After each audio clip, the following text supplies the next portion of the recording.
Before we get started, please like and subscribe.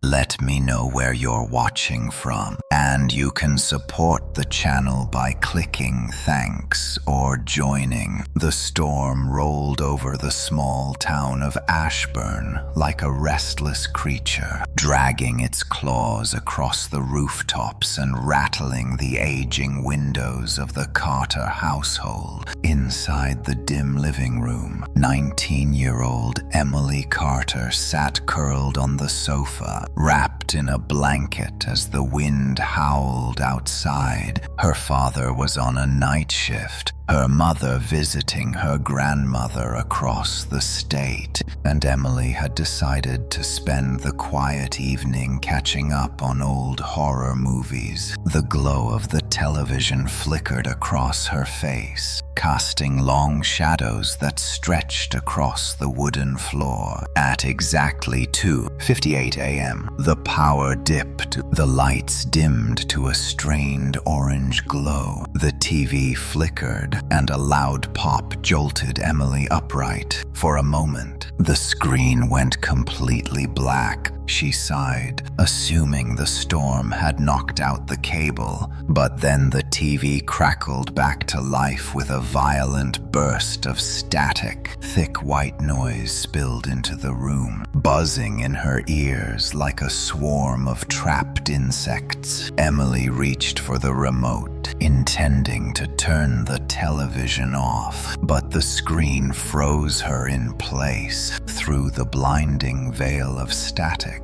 something moved. At first, it was only a faint ripple, like a shadow passing behind fogged glass. But then a shape began to take form. The outline of a head, a shoulder, the suggestion of a thin frame. Emily leaned forward slowly, her heart thudding in her chest as her breath hitched. The shape sharpened, lines becoming clearer through the noise. It was a girl no older than 10, pale and still, her long dark hair drifting like smoke in the swirling static. She wore a simple white dress, tattered at the bottom, and her bare feet hovered above the distorted floor of the screen. Her eyes were the most unsettling part. They were wide, unnaturally bright, and seemed to glow through the glitching storm of pixels. Emily froze, unable to process what she was seeing. The girl did not blink. She did not sway. She simply stared forward, as if she were aware of being watched. The static thickened around her small frame,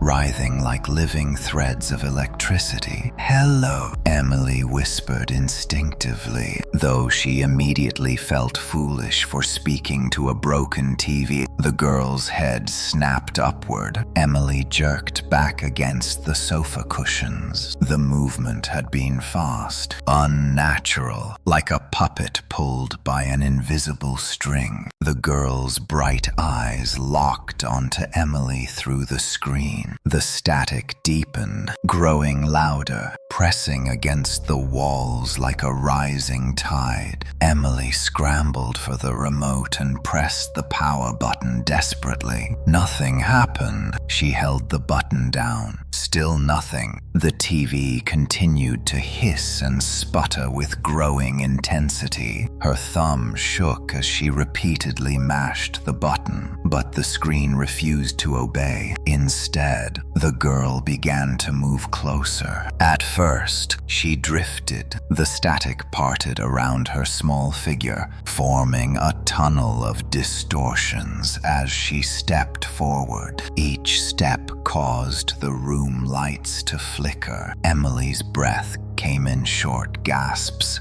as panic crawled up her spine. She reached for the TV's physical power button, stumbling to her feet. As she approached, the static abruptly cut to black. Silence swallowed the room. Emily stood motionless, one hand hovering over the screen, her reflection staring back at her from the dark glass. The air felt heavier, colder, as if the temperature had dropped several degrees in seconds. She backed away slowly, clutching the blanket around her shoulders. Then the TV turned itself back on. This time there was no static. Instead, the screen displayed a slow zoom into the hallway of a house. A hallway Emily recognized instantly. It was her hallway, leading to her bedroom, lit only by the flickering light from the storm outside. The camera viewpoint was impossibly smooth,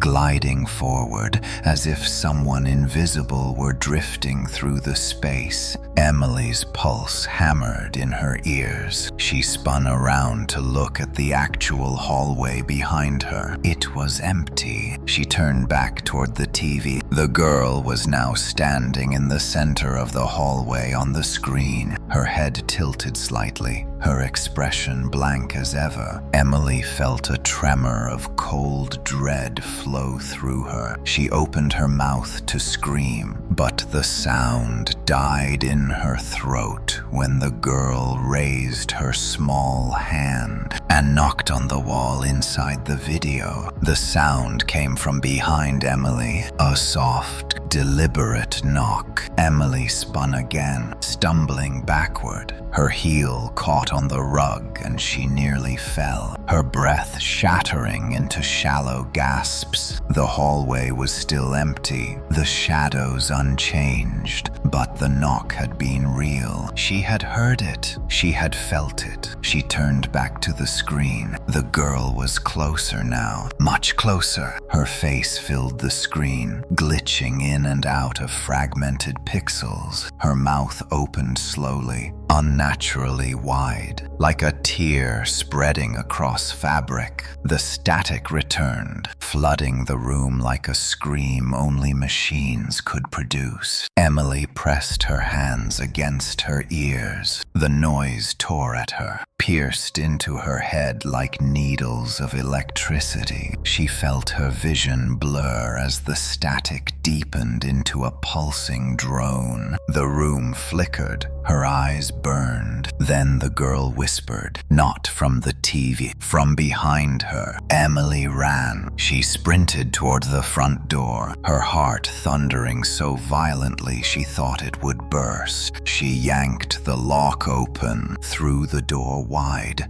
and stumbled onto the storm-soaked porch. Rain slashed across her skin as thunder roared above. She didn't dare look back. She didn't dare breathe. She only ran into the street, her soaked socks slapping against the asphalt, the storm swallowing her small figure. Behind her, inside the dark living room, the TV remained on. The static girl stood in the center of the screen, smiling. Emily did not remember how long she ran through the storm-soaked streets of Ashburn. The rain slapped against her face like shards of cold glass, and the thunder rolled endlessly overhead, shaking the ground with each strike. Her breath came in ragged bursts, and every shadow seemed to pulse with the same static she had heard inside the living room. She kept glancing behind her, terrified that the pale girl from the TV would step out from the darkness at any moment. But the storm swallowed the street, hiding everything behind curtains of water. By the time Emily stopped, her clothes were soaked through, clinging to her skin like ice. She found herself in front of her neighbor, Mrs. Whitman's house, a place she had visited dozens of times growing up. The warm yellow porch light glowed faintly through the rain. Emily climbed the steps and pounded on the door with trembling fists. A moment passed before the porch light flickered, just once, like a heartbeat skipping, and the door creaked open. Mrs. Whitman stood in the doorway wearing a long robe,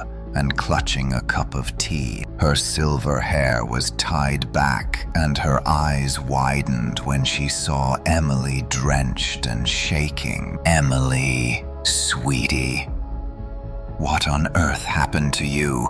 she exclaimed, pulling her inside without waiting for an answer. Emily collapsed on the entryway rug, gasping for breath as the older woman shut the door. The storm outside rumbled, but the house remained silent and warm, a stark contrast from the electric terror she had fled. Mrs. Whitman handed her a towel, and Emily wrapped it around herself, shivering uncontrollably. Her voice trembled as she tried to explain. "There was a girl in my TV," she whispered. "Not a movie, not a glitch. She looked at me. She moved toward me. I think she tried to come out." Mrs. Whitman blinked, startled, but she did not laugh or dismiss the fear. Instead, a strange shadow flickered across her face, something distant and cautious. She guided Emily to the couch, urging her to sit and breathe. "Tell me exactly what you saw, dear," she said calmly. Emily recounted everything. The static, the pale girl, the hallway that appeared on the screen, the knock, the whisper behind her, the impossible smile. She expected disbelief, but Mrs. Whitman listened silently, her expression grave. When Emily finished, the older woman sighed and set the tea aside. "This is not the first time I have heard something like this," she said quietly. Emily looked up confused. "What do you mean, not the first time?" Mrs. Whitman hesitated, then stood up slowly, walking toward a small cabinet near the living room window. She opened it and pulled out an old newspaper clipping yellowed with age. She handed it to Emily, whose fingers shook as she unfolded the brittle paper. The headline read, "Local girl vanishes after claiming a child was living inside her TV." Below the headline was a black and white photo of a 10-year-old girl with long dark hair and a solemn expression. Emily felt her heartbeat crack. The girl in the picture was the same one she had seen in the static. "That's her," Emily whispered. "That's the girl. Her name was Hannah Reed." Mrs. Whitman said softly, sitting back down. "She lived 2 streets from here. This was 20 years ago." Her parents reported that she had become obsessed with the idea that someone in the TV was watching her. She said the child only appeared late at night when the signal turned to static. They thought it was her imagination until she started hearing knocks coming from inside the walls and claiming she could hear whispers right behind her. Emily felt her skin crawl as the memory resurfaced. The whisper, the knock, the static pressing into her skull. What happened to her? Emily asked, though she already feared the answer. One night during a storm very much like this one, she simply vanished. Her room was empty, the window locked the house untouched. The only thing out of place was the TV. It was on, showing nothing but static. Her parents swore they saw a shadow moving inside the screen just before the police arrived. Emily swallowed hard, her stomach churning. That thing in my house, that girl, that was Hannah. Mrs. Whitman nodded gravely. Some people believe her spirit was trapped in the static. Others think something else took her through the screen. Whatever the truth is, it has been quiet for years until now. The thunder cracked outside, shaking the windows. Emily flinched, gripping the blanket tighter. The warm living room suddenly felt much colder, as if the storm outside had seeped through the walls. She looked at the dark TV in the corner of the room. It was off, silent, still, but her ears began to ring. A soft hiss crept along the edges of her hearing, like a whisper fading in from a distant frequency. Emily pressed her palms against her ears, trying to block it out, but the static buzz only grew louder. The room seemed to dim, the lights flickering ever so faintly. Mrs. Whitman frowned.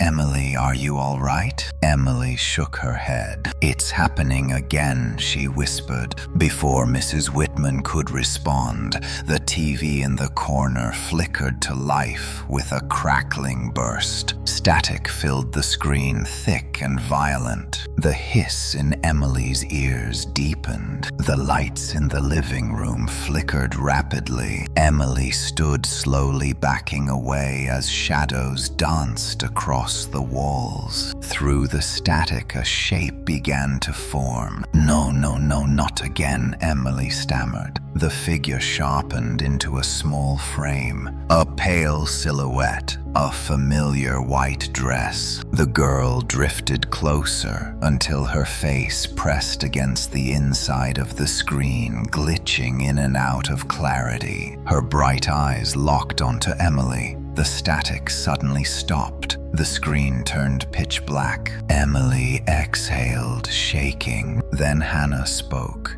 "You ran," she whispered through the speakers, her voice cold and distant. "But you cannot run from me." Emily staggered backward, crashing into the coffee table. Her heart pounded violently as the room grew darker, the storm outside fading into a muffled drone. Mrs. Whitman reached for her, but the TV screen cracked sharply, a thin, jagged line splitting across the glass. Another crack spider-webbed across the surface, then another. Emily screamed as the screen bulged outward, as if something inside were pushing against it, desperate to escape. And this time she knew it would not stop at the glass. The sound of cracking glass echoed through the living room like bones snapping under immense pressure. Emily stood frozen, her trembling hands gripping the edge of the coffee table as the TV screen bulged outward again, as if a living thing hid behind the fractured surface. Thin veins of cracks pulsed with faint static light, each one expanding inch by inch. Mrs. Whitman moved instinctively, placing herself between Emily and the screen. The older woman's breath steadied, though her voice carried the weight of fear. "Emily, get behind me.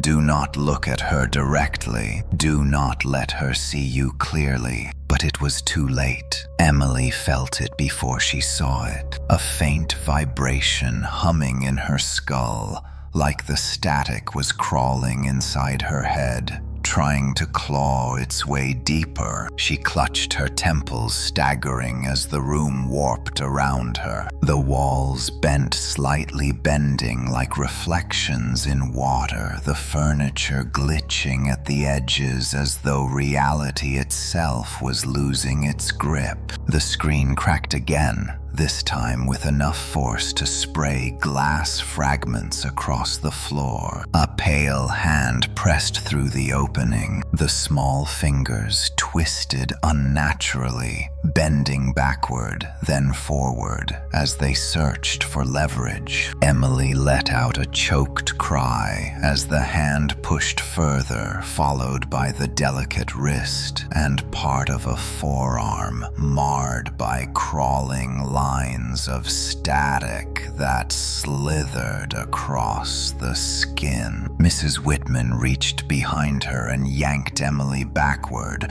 pulling her toward the hallway. "Run now," she urged. "Do not wait." Emily followed, stumbling, her legs weak. The house lights flickered violently as static filled the entire room, drowning out the storm outside. She She dared one last glance over her shoulder and saw the ghostly child squeezing through the broken screen, her head tilting unnaturally as she emerged bit by bit. Her pale eyes glowed with electric light. Her dress fluttered like fabric suspended underwater. She smiled. Emily turned away and sprinted down the hallway with Mrs. Whitman behind her. The static followed them, traveling through the walls, vibrating through the wooden floors, and crawling across the ceiling like a living tide. Emily felt it nipping at her heels,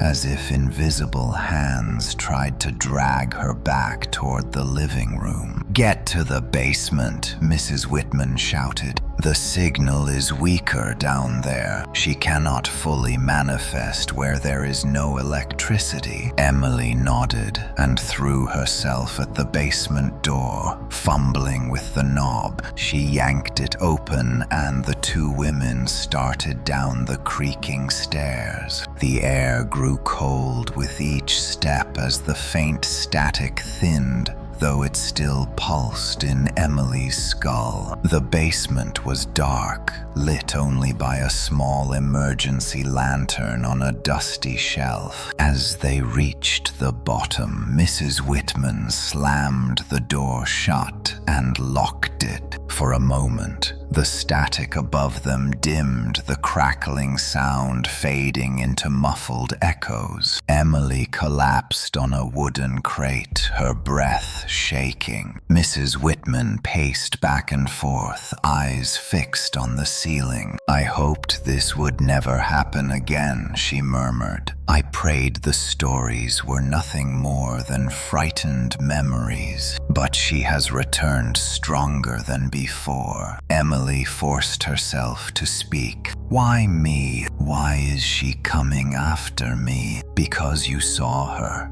the older woman said softly. "And because she saw you, that connection works both ways. Once she locks onto someone, the static follows them, feeding on their fear. That is how she crosses over." Emily felt bile rise in her throat. "So she is not just a ghost." "No," Mrs. Whitman whispered. "She is something else entirely. Something that learned to use the static the same way a child learns to walk." Footsteps creaked above them, soft, slow, deliberate. Emily stiffened, pressing a hand to her mouth to keep from making a sound. The lantern flickered, and the basement walls vibrated with faint static. The sound grew louder as the footsteps came closer. Emily whispered, "Is she going to come down here?" Mrs. Whitman shook her head firmly, though her eyes betrayed doubt. "She cannot fully appear without a screen. She needs a reflective surface charged with signal. All we must do is stay hidden until the storm passes. Without the storm,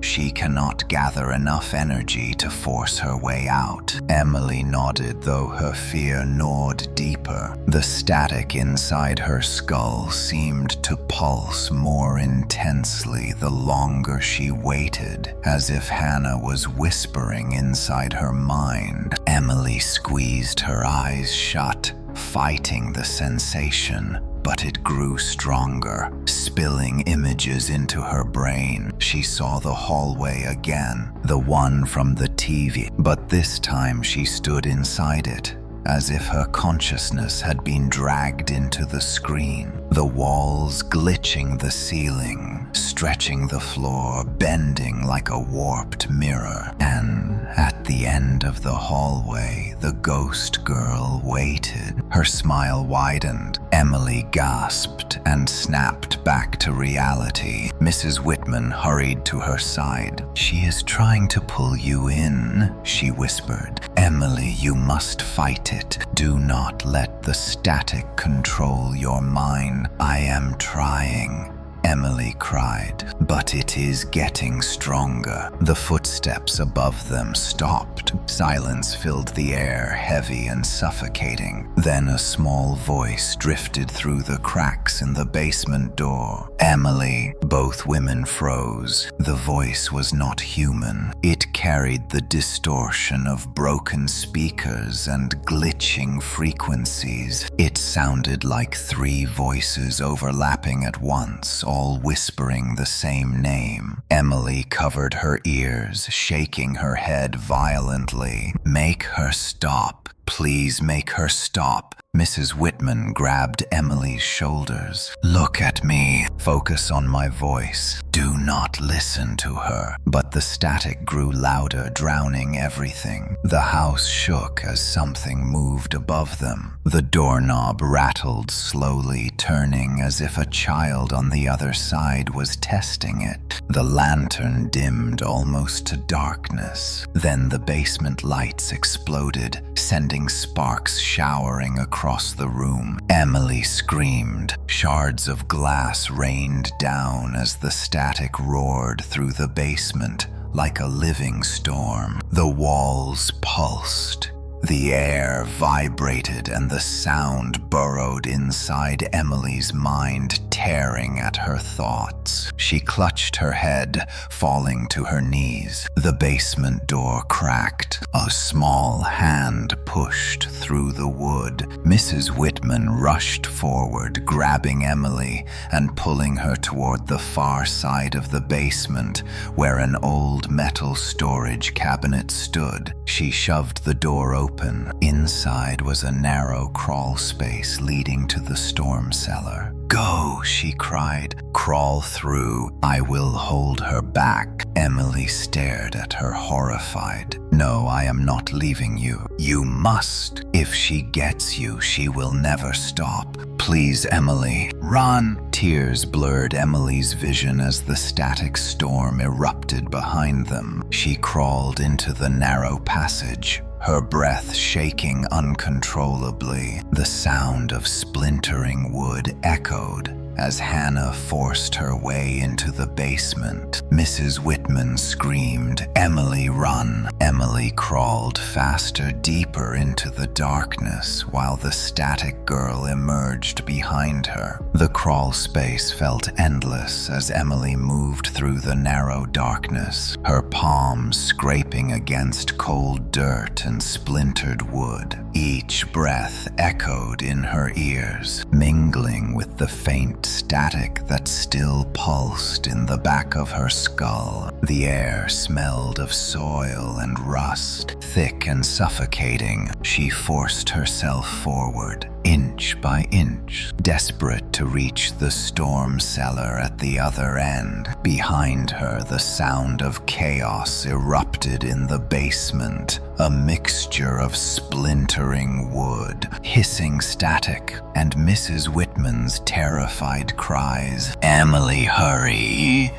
Mrs. Whitman's voice screamed, but it was swallowed by a violent crack, followed by the unmistakable distortion of the ghost girl's voice. Emily felt her blood freeze. The static surged violently as if reacting to her fear. She crawled faster, ignoring the burning pain in her knees. The crawl space grew tighter, pressing against her shoulders. She fought against panic, trying not to imagine the pale girl crawling after her, whispering her name. Lightning struck outside, sending a tremor through the ground. Dust rained from above, blanketing her hair and face. She blinked through the darkness, her heart hammering so loudly it drowned every thought. The static swelled again, filling her skull with a deep, vibrating hum. Emily, the voice scraped through her mind like a blade dragged across metal. She choked back a scream as the crawl space around her flickered. For a split second, the wood panels dissolved into glitching pixel fragments,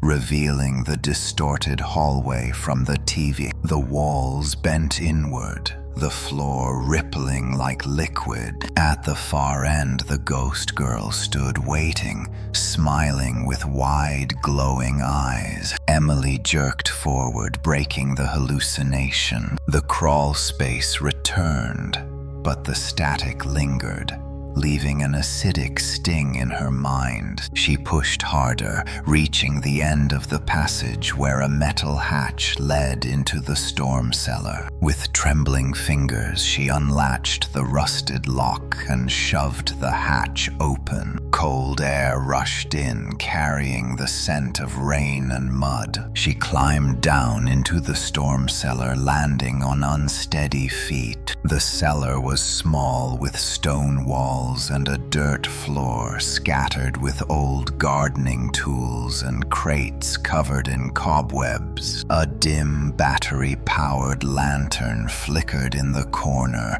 casting long, trembling shadows across the walls. Emily pulled the hatch shut and turned the heavy iron latch, sealing herself inside. She backed away, her breath trembling. For a moment, there was silence. Real silence. No static, no whispers, no glitching lights. Then something slammed against the basement door above her. The cellar ceiling shook, dust drifting down like falling ash. Emily backed into the farthest corner, clutching herself. Another crash followed, louder, the impact vibrating through the beams. She heard the basement door give way, wood splintering under immense pressure. Mrs. Whitman screamed. Emily clamped a hand over her mouth, tears streaming down her face as the scream cut abruptly into silence. A silence far more horrifying than any sound could have been. The static returned, seeping into the cellar like smoke slipping through the cracks in the floorboards. The lantern flickered. The shadows warped. "Emily," the voice whispered again, this time so close it brushed against her ear like a cold breath. She spun around, but there was nothing behind her but stone and darkness. The cellar lights flickered again. The static thinned, then sharpened, focusing like a signal being tuned. The lantern's glow dimmed until only a faint circle of light remained. Emily stepped backward, her legs trembling uncontrollably. She hit the far wall, unable to move further. The air around her grew heavy, vibrating in slow, pulsing waves. Then the metal hatch above her rattled violently. She looked up, horrified, as the latch twisted on its own, bending backward as if invisible fingers were peeling it away. The metal groaned under the pressure, slowly twisting free. "No, no, no," she whispered. "Please, no." Static flooded the cellar, blinding in its intensity. The lantern flared, then died, plunging the room into complete darkness. Emily swallowed hard, pressing her back against the wall. She knew what was coming. She knew the girl was above her, ready to descend into the cellar. The hatch swung open with a shrill metallic screech. A wave of white static light poured in, illuminating the dust swirling in the air. In the doorway, a small silhouette appeared. The girl stood motionless at the top of the ladder, her long hair floating weightlessly as if suspended in water. Her torn white dress drifted around her slender frame. Her eyes glowed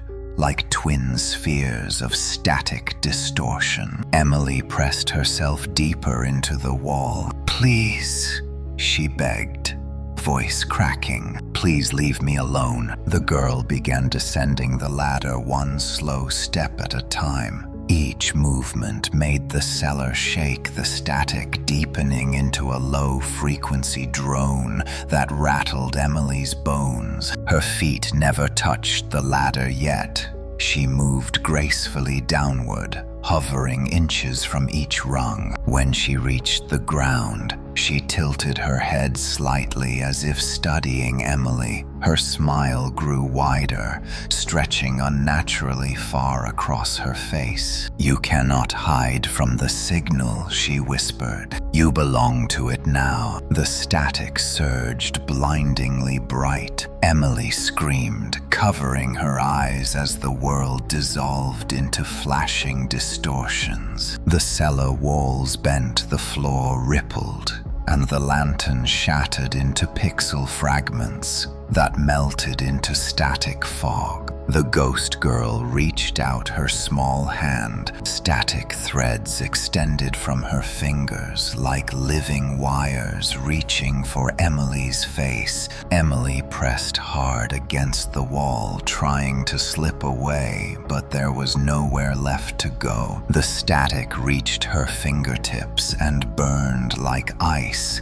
sending electric pain up her arm. Her vision flickered. The cellar vanished. She found herself standing in the glitching hallway from the TV. The air buzzed with static, each breath cutting into her lungs like broken glass. The ghost girl stood at the other end of the hallway, her form clearer, sharper, more solid than ever. "Welcome home, Emily," she whispered. The hallway stretched, twisting into a spiral of endless static as the ghost girl drifted closer, and Emily realized with cold terror that she was no longer in the real world. She was inside the signal. Emily stumbled through the glitching hallway as if gravity shifted with every step. The floor beneath her rippled in long waves of distortion, each swell threatening to pull her under like a digital current. The walls pulsed with static veins crawling outward as if alive. Every flicker of the environment felt like being trapped inside a collapsing screen. Her heart hammered so violently she feared it would burst. Her breath came in short, sharp gasps, the air heavy with the metallic taste of electricity. Behind her, the ghost girl drifted soundlessly across the shifting corridor. Her presence warped the space as she moved, each step bending the hallway sharper and narrower. The walls tightened, constricting like a living throat. Emily forced herself forward. The static pressed against her skull, making her vision blur at the edges. She reached out for the wall to steady herself, but her fingers passed through it, as though it were made of smoke. When she pulled back, the wall snapped back into solidity, glitching in jagged shapes before settling again. "This place wants me here," she whispered. "It is changing to hold me." A distant voice echoed through the corridor like a faint signal bouncing off broken towers. It was distorted, layered, and muffled, but Emily knew it was real. She recognized the trembling softness in it. "Mrs. Whitman." Emily froze and turned. The ghost girl was closer now, only a few feet away, hovering above the ground. Her eyes glowed brighter, sending sharp white beams across the distorted space. She tilted her head slowly. "She cannot help you," the girl whispered. "No one can." Emily backed away, one trembling step at a time. Her hands shook, but she forced herself to raise her voice. "What do you want from me? Why are you doing this?" The girl blinked. For a moment, the static behind her face cracked, revealing something darker beneath, like a second shadow trying to push its way out. "I was lonely," she said, "and then someone took me, so I learned to take others. I learned to pull them in. The static is my door, my world." Emily felt the hallway shift again. The floor lengthened into a steep incline, pulling her backward like a gravitational slide. She struggled to keep standing, digging her heels into the glitching surface. The ghost girl drifted forward, hands outstretched. "Join me." Emily spun and ran. The hallway stretched infinitely beneath her feet, pixels exploding like dust clouds with every step. The static roared around her, rising like a storm. Emily looked back briefly and saw the girl accelerating without moving her legs, drifting toward her with unnatural speed. Emily lunged for the far end of the corridor, where a faint outline of a door flickered in and out of existence. It pulsed like a heartbeat. Her lungs burned as she sprinted harder. She reached for it, but the hallway suddenly stretched again, pulling the door farther away. "No, please, no," she cried. The girl whispered behind her, "Emily." The sound snapped through her like an electric lash. Her legs buckled, and she fell to her knees, sliding forward across the rippling floor. Her palms scraped against glitching texture that felt both solid and liquid at the same time.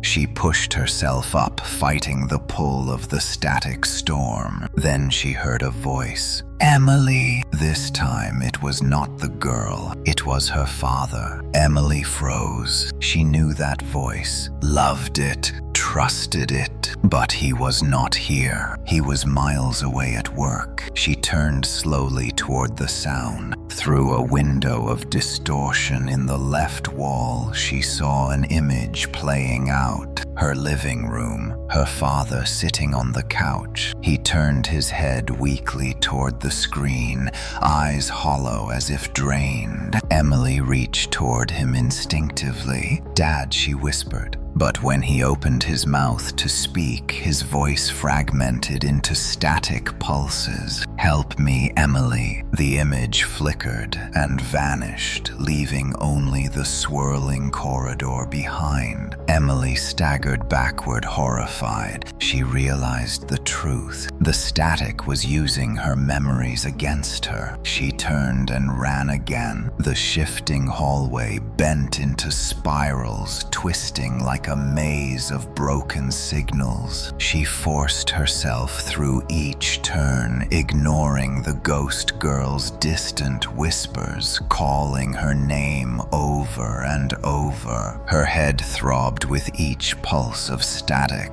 The walls narrowed, squeezing her breath until she felt she might suffocate. At last, she stumbled into an open space. A circular chamber stretched around her. The walls shifted like curtains of static draped down from nowhere. In the center of the chamber stood something entirely different. An old CRT TV. It hovered above the ground, spinning slowly. The screen flickered violently. Emily approached cautiously, her steps quiet. The screen flashed images. Her childhood home, her bedroom as a little girl, her mother smiling. Then the screen cracked sharply, showing an image of a small, dark room with no windows. A little girl sat there, knees pulled to her chest, face buried in her arms. Her hair hung in long, tangled strands. The room pulsed with faint signal light. Emily whispered, "Hannah." The ghost girl appeared beside the TV without a sound. Emily jumped back as the pale child stared at the image of her younger self trapped inside the tiny room. "She took me here,"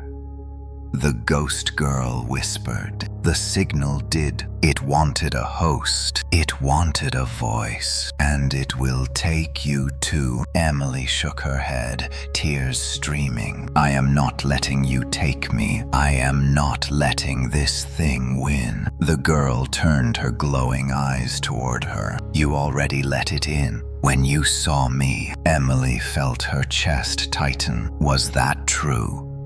Had she doomed herself the moment she stared into the static image in her living room?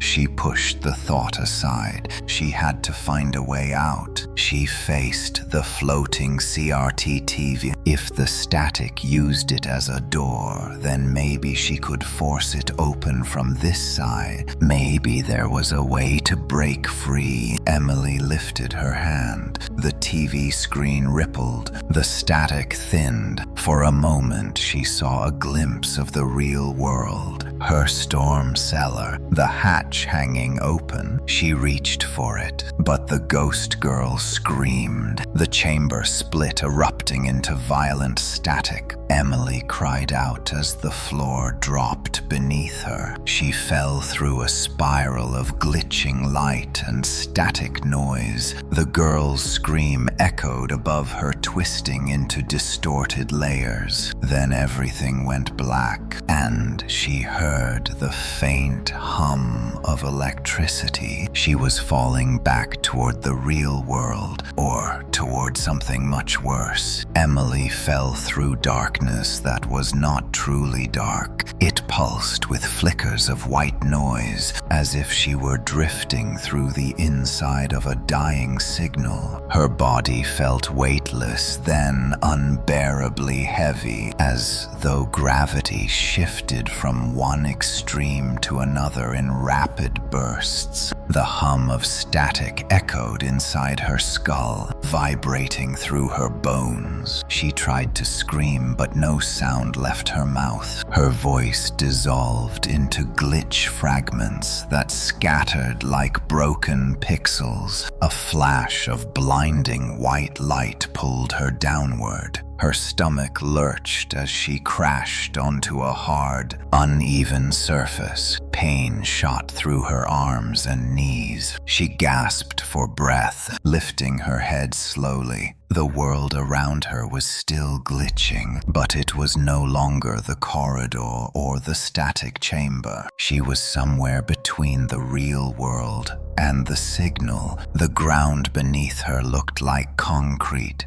but it rippled with faint waves of static. Her reflection appeared, then vanished. The sky above was a swirling void of gray distortion, like a storm frozen in mid-motion. In the distance, flickering structures formed and dissolved. Buildings half-rendered like forgotten fragments of memory. Emily pushed herself to her feet, trembling as the cold air brushed against her skin. She wrapped her arms around herself, trying to steady her breath. "Where am I?" she whispered. A voice answered softly. "The place between." Emily spun around. The ghost girl stood a few yards away, her bare feet hovering above the rippling ground. Her eyes glowed brighter than before, illuminating the area around her like small white sun. Her long dark hair floated around her head, defying gravity. She looked both solid and transparent, phasing in and out, as if her existence flickered with the unstable world. Emily backed away. "I fell out of the signal, or was I thrown out?" The girl tilted her head. "You were not thrown. You were chosen. I do not want to be here," Emily said, her voice shaking. "You wanted to leave," she said softly, "but leaving the signal is not the same as escaping it. You are inside it now, between worlds, between thoughts, between memories." Emily looked around desperately. The place looked endless but hollow. She saw the faint silhouette of a house forming, then dissolving. A tree flickered into view, then vanished like a corrupted file. Nothing stayed solid for more than a few seconds. "How do I get out?" Emily asked. "How do I go back to the real world?" The girl stepped forward,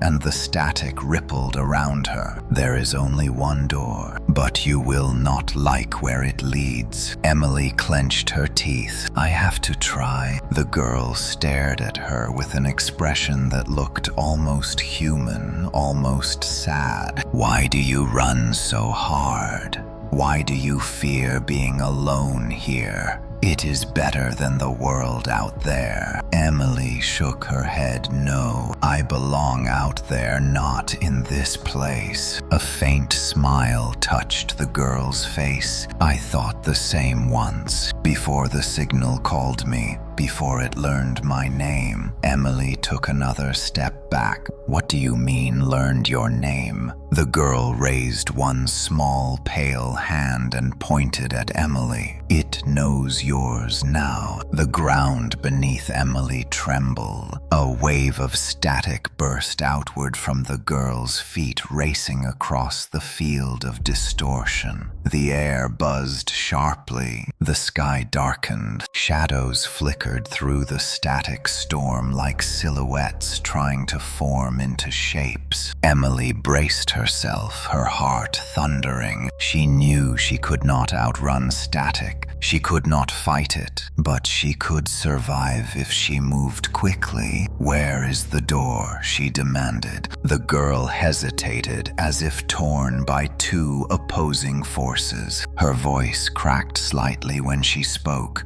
You should not go to it. It will change you. Just tell me, she snapped. The girl blinked, her glowing eyes dimming slightly. Behind you. Emily spun around. In the distance, a faint light flickered like the glow of a television screen. It pulsed in slow, steady waves. She started toward it, but the girl spoke again. If you go through that door, you will see everything you fear, and you will not come back the same. Emily did not look back. She ran. The static world twisted around her, forming new shapes as she moved. The ground sloped upward, then dropped suddenly. She stumbled, sliding onto a field of glitching gravel. Ahead, the screen light grew brighter. She forced herself up and kept running. Behind her, she heard the static surge. Emily, the ghost girl's voice echoed across the landscape. Emily ignored it, pushing forward. The door grew clearer. It was a rectangular portal floating in midair, shimmering with faint static. Past the flickering window, she saw something that made her chest tighten. Her house, the storm cellar, a way out. Emily sprinted harder. The static grew louder. The air buzzed violently. As she reached the door, the world around her warped,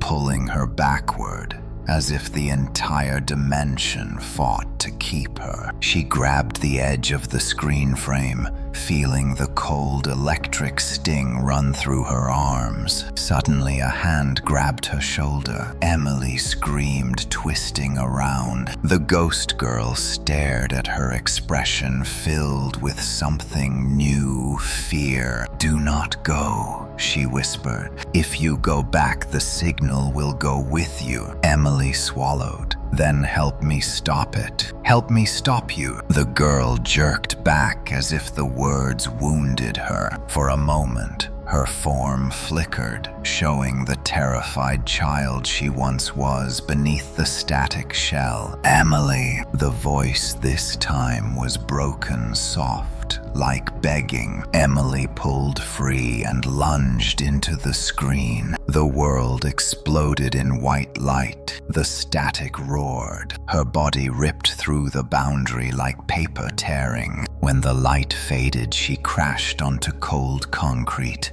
She was back in the storm cellar, but she was not alone. The static followed her through. Emily lay on the cold concrete floor of the storm cellar, gasping as her vision struggled to adjust. The transition between worlds had ripped through her senses like white fire, leaving a ringing pulse behind her eyes. Her hands trembled violently, every muscle in her body aching as though she had been torn apart and stitched back together by static threads. She forced herself to breathe, to remember where she was. The storm cellar, the real world. She had made it back, but the air was wrong. She pushed herself up onto shaky elbows. The cellar looked the same. The stone walls, the wooden shelves lined with dusty jars, the cracked lantern lying broken on the floor. Yet the air shimmered faintly, as if a transparent film of static draped over everything. Emily's heart pounded when she noticed the dust floating in the air was not falling naturally. It flickered, vanishing and reappearing in delicate bursts. The static had followed her. A soft hum pulsed through the room. Emily flinched and backed against the closest wall. She didn't dare turn her head, but she felt it, felt the shift in the air, the change in temperature, the almost electrical tingle rolling across her skin. Someone or something was here with her. Emily rose to her feet slowly, her knees still unstable. She scanned the cellar, eyes darting to the shadows. Nothing moved, no silhouette, no pale figure. But the hum deepened, vibrating through the floor. Then she heard it, a small breath, like a child exhaling just behind her left shoulder. Emily spun around. The ghost girl stood less than 2 feet away, no longer hovering, no longer flickering. She looked more solid now than ever before, as if the transition between worlds had strengthened her. Her skin carried a faint, static glow, thin white lines crawling across her arms like living veins. Her eyes radiated cold light, brighter than the lantern had ever been. Emily stumbled backward. "No, you were not supposed to come through." The girl tilted her head, the motion small, almost curious. "I told you the door changes you. It changes everything." Emily steadied herself against the shelf. "You cannot be here. This is the real world." The girl blinked once, a slow, deliberate motion that sent a wave of cold through the room. "Real," she whispered. "Real is only the strongest signal." Before Emily could respond,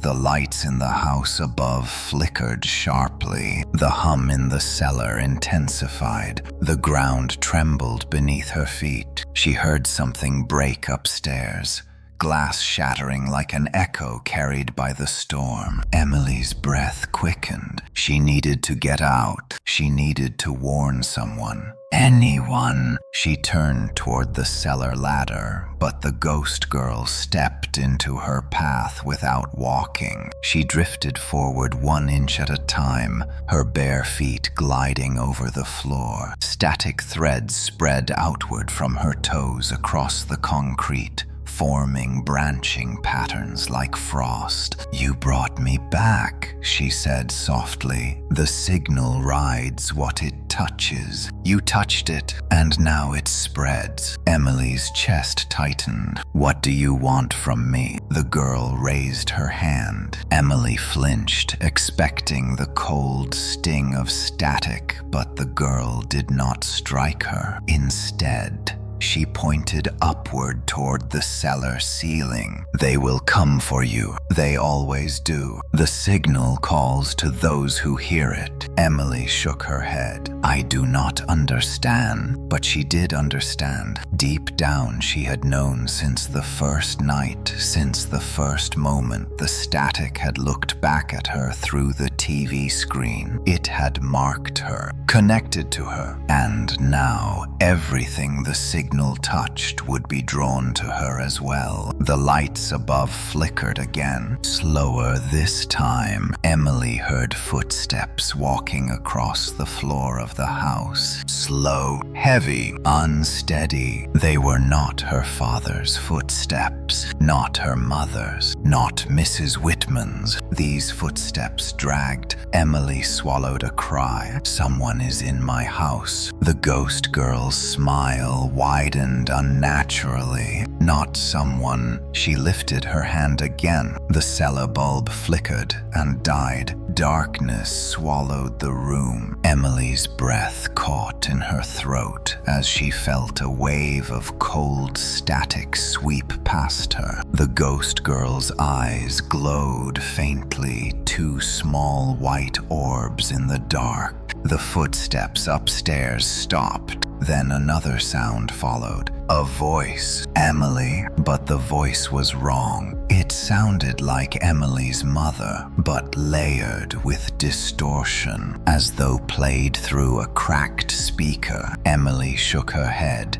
stumbling backward in fear. No, that is not her. She is not here. The girl floated closer. They copy the ones you trust. They speak with their voices, the better to find you. Emily's pulse hammered so hard. She felt it in her teeth. She tried to move toward the ladder again, but her legs refused. Her body felt heavy, pinned by terror. The footsteps above resumed moving toward the cellar door. The doorknob rattled once, twice. Slowly turning, Emily backed deeper into the cellar. The shadows clung to her like thick fabric. Tears burned her eyes. She whispered to the girl, "Help me, please. You have to help me." The ghost girl's expression flickered. Something like the faintest memory of compassion crossed her static lit features. But it vanished almost instantly. "I am not here to help you. I am here because you opened the door." The cellar lock clicked. The door above groaned. Emily braced herself for whatever was coming. The ghost girl lifted her gaze to the doorway, her eyes glowing brighter. The static in the room thickened, becoming visible like pale fog. She whispered one final warning. "Once the signal enters your world, it never leaves." The cellar door creaked open. A figure stood silhouetted in the doorway, its posture slumped, its limbs hanging at unnatural angles. The faint hallway light outlined its twisted shape. Then it stepped down onto the cellar stairs. Emily screamed as the creature descended its body, glitching with each movement, like a corrupted image forced into reality. The static had begun to take form. The creature descended the cellar stairs slowly, each step producing a wet, dragging sound, as though its limbs were too heavy for the body that carried them. Emily pressed herself against the far wall, her breathing sharp and uneven. Her eyes refused to blink, terrified that even a second of darkness would allow the thing to close the distance. The ghost girl watched silently from the center of the room, her faint static glow casting long, trembling shadows across the cellar floor. Emily's voice cracked. "What is that thing?" The ghost girl did not turn toward her. A hollow echo filled her whisper. "It is what the signal makes when it wants to be seen." The silhouette on the stairs flickered like a dying frame of corrupted footage. Its outline stuttered forward, then froze, then shifted several inches closer. The single dim bulb hanging above the stairs flickered with it, creating a rhythm of darkness and distorted light. Each flicker revealed a different version of the figure, as though multiple forms competed for existence inside the same trembling shell. When it reached the middle step, the creature lifted its head. Emily's blood ran cold. Its face was human but wrong. Parts of it were stretched like rubber pulled too thin. Other parts were pixelated and stuttering as if failing to load. The eyes were mismatched, one too large, one too small, both glowing faint static light. Its jaw unhinged, slightly revealing rows of uneven teeth that did not align. Emily pressed her hand over her mouth to keep from screaming. The creature tilted its head, listening. Then it spoke. Emily, her mother's voice, distorted, broken, layered with static. Emily doubled over as the sound drilled into her skull. She clamped her hands over her ears, bending forward in pain. "Stop," she choked. "Stop using her voice." The creature's jaw opened wider, stretching disturbingly far. Emily's mother's voice repeated the name again and again, each repetition more damaged, like a tape being chewed by a machine. "Emily, Emily, Elor." The ghost girl watched the scene with a strange expression, a mix of sadness and resignation. "The signal learned your world the moment you touched it," she whispered. "It knows what you love. It knows what you fear." Emily forced herself upright, even as her legs trembled uncontrollably. "Stop this!" she shouted at the creature. "You are not her." The creature blinked, both eyes shuttering at different times. It extended one shaking arm, glitching through several positions,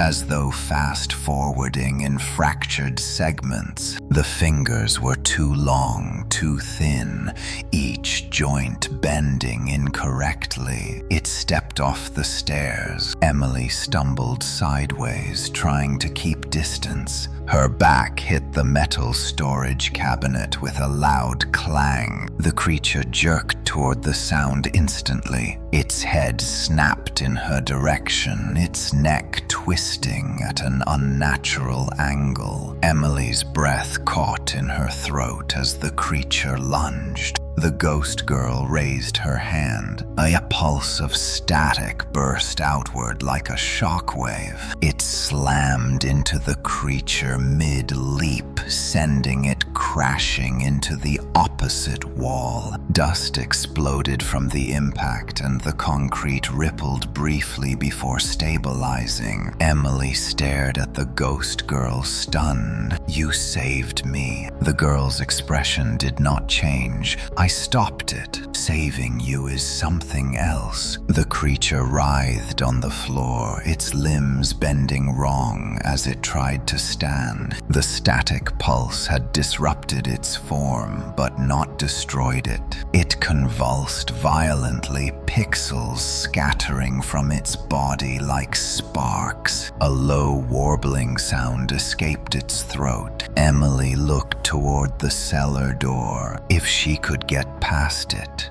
escape to the outside, maybe she could outrun whatever the signal was trying to become. But even as the thought formed, the ghost girl shook her head. "You cannot run from a signal. It follows what it touches." Emily's panic rose. "Then what do I do? How do I stop this?" The girl's glowing eyes dimmed as though she were remembering something from long ago. "When the signal took me," she whispered, "I tried to fight it. I tried to break it, but it was inside everything. The screens, the wires, the air. Then help me break it," Emily said, her voice shaking. "Help me do what you could not." The ghost girl's pale face flickered, as if the words reached something buried deep inside her. But before she could speak, the creature let out a shrill, metallic screech. Its body twisted painfully, then snapped back into place. It was standing again. Emily's heart pounded. The girl's static glow intensified, and she stepped forward, positioning herself between Emily and the creature. Emily felt the static rising again, like a storm building pressure inside the cellar walls. The girl lowered her head and whispered something Emily could not hear, a soft, trembling chant that made the air vibrate. The creature screeched again and charged. The ghost girl extended both hands. A massive wave of static erupted from her chest, swirling outward like a blinding white explosion. The cellar walls blurred. The shelves shook violently. Dust and debris swirled into a cyclone. The creature stumbled mid-sprint, its limbs dissolving at the edges like sand blown apart by a storm. Emily shielded her face from the torrent of static wind. The sound was deafening. The entire cellar seemed to fold inward, then stretch outward, as if reality were bending. The creature let out one final distorted scream before its body fragmented into white shards that burst apart like shattered glass, dissolving into nothingness. Silence followed. Heavy silence. Emily lowered her arms, trembling. Is it gone? The ghost girl hovered with her back turned. Her glow flickered uncertain. She whispered no. A chill ran through Emily. What do you mean, no? That was only one form, the girl said quietly. The signal will make more. It will keep making them until it finds you. Emily felt her knees weaken. Her throat tightened. Then how do I stop them? How do I break the signal? The girl turned her head slightly, her voice barely audible. You cannot break it. Emily swallowed. Then what do I do? The ghost girl looked up suddenly, her eyes widening. The static in the air thickened. Something else is coming, she whispered. Something stronger. Emily backed away, fear gripping her spine. Stronger than that thing. The girl nodded once. The creature you saw was only a broken reflection. The next one will not be broken. Emily felt tears sting her eyes. Why is this happening to me? The girl floated closer, her expression unreadable. Because you looked at me. A heavy thud echoed from upstairs. Then another, slow, rhythmic,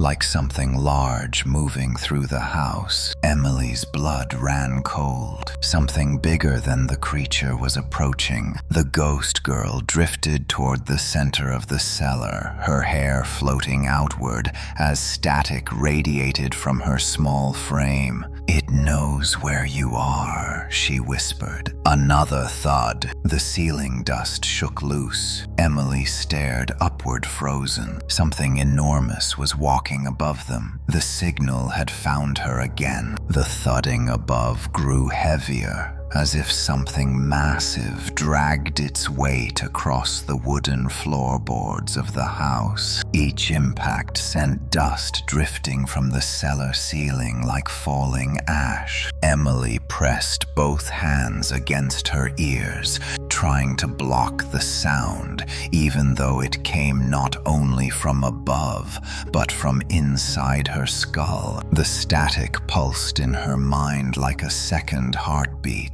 The ghost girl turned toward the stairs, her small figure glowing brighter as the footsteps grew louder. Emily whispered shakily, "What is that? What is up there?" The girl did not look back. It is what comes after. The first signal breaks through. It is what the signal becomes when it finds enough of your world to reshape. Emily backed toward the wall, shaking her head. No, this cannot be real. Another thud. This one so strong the cellar shelves rattled. A jar slipped off the top shelf and shattered on the floor, making Emily jump. She covered her mouth, holding back a scream. The ghost girl drifted forward, her dress swaying in the cold air, although there was no wind. Emily spoke again, her voice cracking. Why is it here?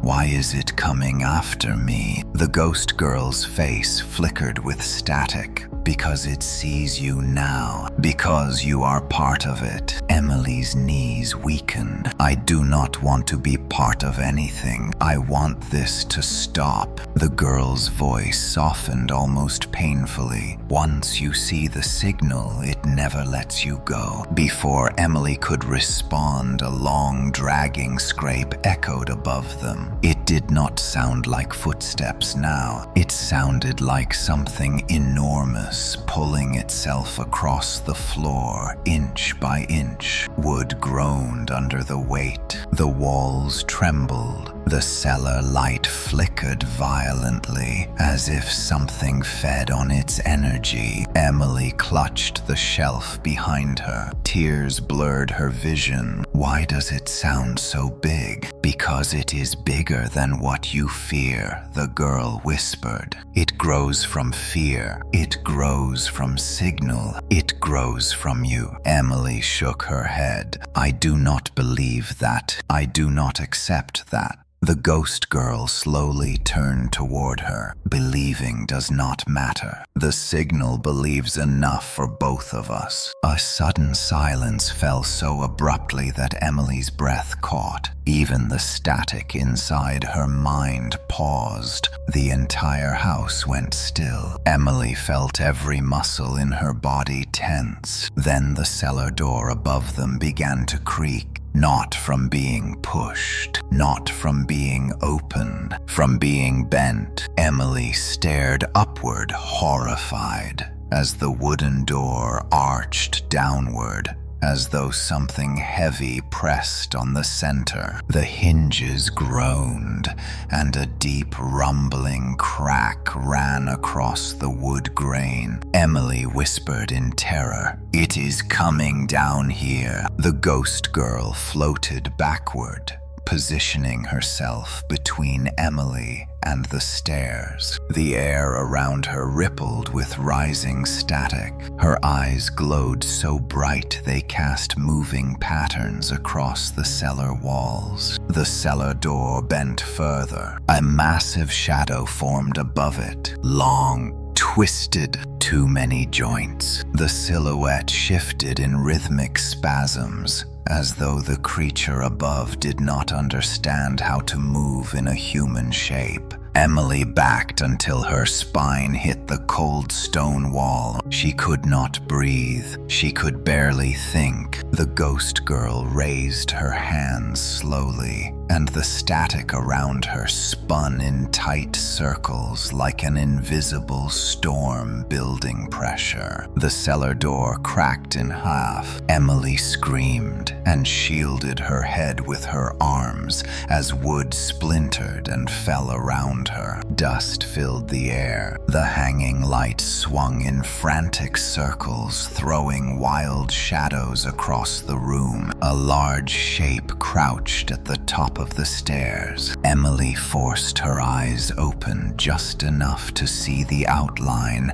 and immediately regretted it. The creature was enormous, twice the size of any human. Its body was a mass of shifting fragments, like dozens of broken images stitched together. Some pieces of its body appeared sharp, others blurred, others pixelated and incomplete. Its limbs stretched and contracted like elastic pulled in different directions. Its head jerked violently, glitching between shapes. Then it spoke. "Emily." The voice was dozens of voices overlapping, all human, all distorted. Emily's heart collapsed into her stomach. Some of the voices were familiar. Her mother, her father, children, laughing, strangers, crying. Even her own voice repeated back at her. "Emily." The creature began descending the stairs slowly, as though tasting each movement. Its massive limbs bent in unnatural angles, scraping the walls with long, jagged fingers made of flickering static. Each step made the floor shake. The ghost girl raised both glowing hands and screamed a wordless cry. The cellar filled with a blast of static so powerful the shelves shook loose and jars exploded from pressure. Emily covered her ears, but the sound pierced through anyway, a vibration tearing into her thoughts. The creature froze mid-step but did not fall. Instead, its body rippled. The static around it thickened. It absorbed the attack. Emily felt her throat tighten in dread. "It is not working," she cried. "You cannot stop it." The ghost girl screamed again, pouring blinding white energy into the creature. Static swirled around its shape like a cyclone. The creature bent backward, its chest splitting into glitching fragments, but it still did not fall. It reformed and stepped forward again. Emily stumbled sideways, frantic. "Then what do we do? What do we do?" The ghost girl slowly turned her head, the glow in her eyes dimming. "If it cannot be stopped," she whispered, "then it must be contained." Emily looked around wildly. Contained how? Before the girl could answer, the creature lunged. The ghost girl threw herself in front of Emily. The creature collided with her glowing form, and the impact exploded into a burst of violent static that shook the entire cellar. Emily was thrown across the room, slamming into the stone wall hard enough to knock the breath from her lungs. Static blinded her vision. She coughed and crawled forward, reaching out. The ghost girl flickered repeatedly, trying to hold the creature back. The massive entity contorted its limbs, twisting them around her small body like smoke made of glitch. Emily screamed her name, though she had none to call. The ghost girl turned toward Emily one last time, her voice thin and trembling. "There is only one door," she whispered. "Close it." Then the creature pulled her into its shifting mass. Emily screamed as the cellar burst with static light, drowning everything in white noise. Emily's scream dissolved into the overwhelming roar of static as the ghost girl was swallowed by the massive creature. The cellar pulsed with blinding white light, every corner vibrating with the raw force of the signal pushing against the fragile walls of the real world. Emily covered her head, pressing her forehead against the cold stone floor. But the static penetrated everything. It tore through her thoughts, her breath, her heartbeat. It felt as if the world itself were unraveling. When the light began to fade, Emily forced her eyes open. The cellar was changed. The air shimmered with static fog, drifting in slow spirals, thin as silk strands. The shelves were warped, bent inward as if pulled by magnetic force. The air buzzed in long, trembling pulses, and the creature was growing. It towered near the center of the room now, its limbs expanding, stretching, glitching into impossible shapes. Its body flickered between overlapping forms, some human, some monstrous, some nothing but raw static distortion. Emily crawled backward until her spine pressed against the stone wall. Her chest heaved with panic. The ghost girl was nowhere to be seen. No, please, no, Emily whispered. She looked at the swirling mass of glitch fragments where the creature had absorbed the girl. A faint, high-pitched hum echoed from inside the creature's chest. It almost sounded like a child crying. Emily's breath choked. The girl was still in there. The creature jerked violently. Its many layered voices spoke again, overlapping into a discordant roar. Emily. This time the name was louder, clearer, more powerful. Emily clamped her hands over her ears, but her own name vibrated through her bones. She felt the air pressure shift, the temperature dropping sharply. Frost formed along the stone floor around the creature's limbs. The static fog spiraled faster, swirling into a vortex. The creature crouched. Emily's heart stopped. Then it lunged. She threw herself sideways as the enormous mass slammed into the wall where she had just been. Stone cracked. Dust exploded. A wave of static rolled over her like a crashing tide. Her ears rang violently. She scrambled to her feet, adrenaline overpowering the pain. If she stayed cornered, she was dead. She stumbled toward the stairs, but the creature's arm elongated across the room, glitching and stretching like rubber. It slammed into the steps, reducing them to splinters. Emily gasped. There was no way out. The creature's head jerked toward her. Its mismatched eyes widened, glowing brighter as it focused on her. Its voice twisted into a long, distorted cry. Emily.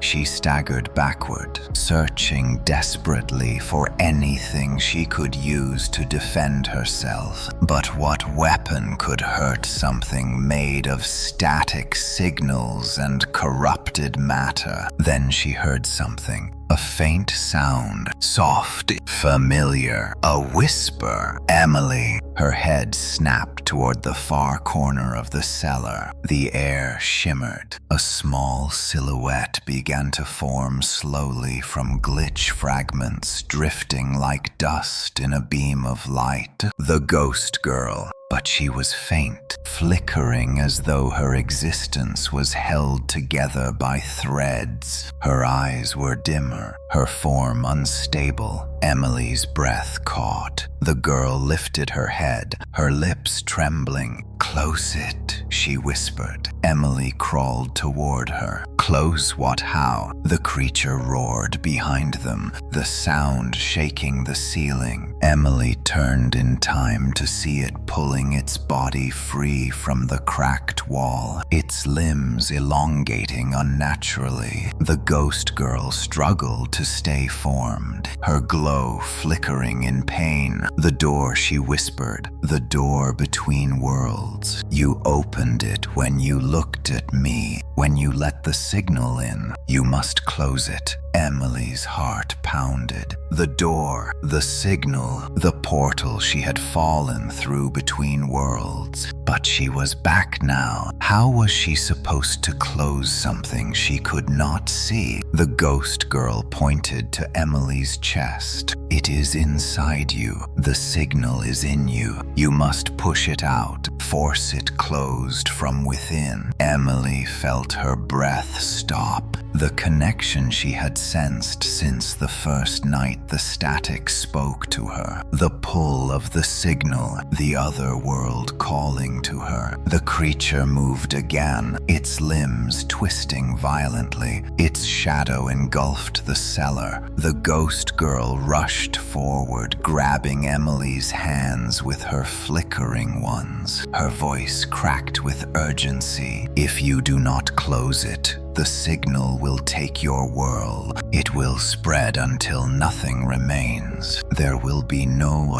only static." Emily stared into the girl's fading eyes. "How do I close it?" The girl pressed her forehead gently to Emily's. A surge of ice-cold air rushed through her chest. Static burst behind her eyes like fire. The girl whispered one final word. "Remember." The creature's roar split the air as it lunged toward them. Emily's vision exploded into white. Suddenly, she was back in the signal world, the gray sky swirling, the glitching ground rippling, the floating CRT TV spinning slowly in the air. Her heartbeat thundered in her ears. She stood alone in the vast static wasteland. The ghost girl's voice echoed faintly. "Remember." Emily spun around, searching. The TV pulsed with bright static light. She felt the pull again, the doorway, the connection. Her fear surged,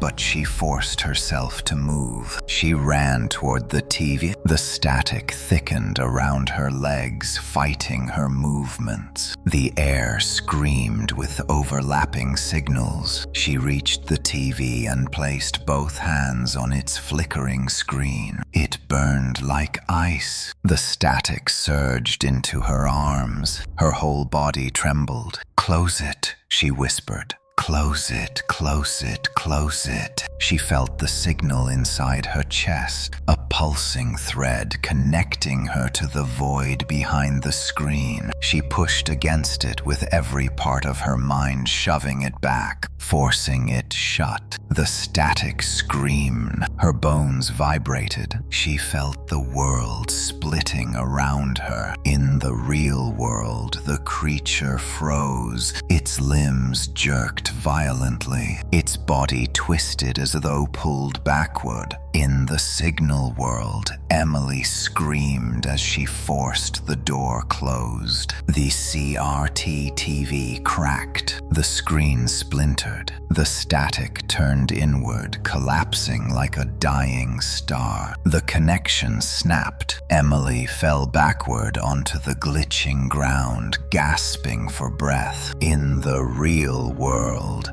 the creature let out a distorted shriek as its body imploded into a whirlwind of static shards. The cellar shook. Dust rained from the ceiling. The creature dissolved into white noise, then vanished. Silence consumed everything. Emily lay on the floor of the static world, sobbing, her body trembling. The ghost girl appeared beside her one final time, faint, dim, fading. "You closed it," she whispered. "You saved your world." Emily reached for her. "Wait, what about you?" The girl smiled softly, a human smile. "I was never meant to return." Her body dissolved into white static, drifting upward into the swirling sky. Emily screamed for her, but the world around her cracked, splintered, collapsed, and she fell back into darkness. Emily hit the ground with a force that jolted every bone in her body. Her lungs seized, refusing air as her vision swam with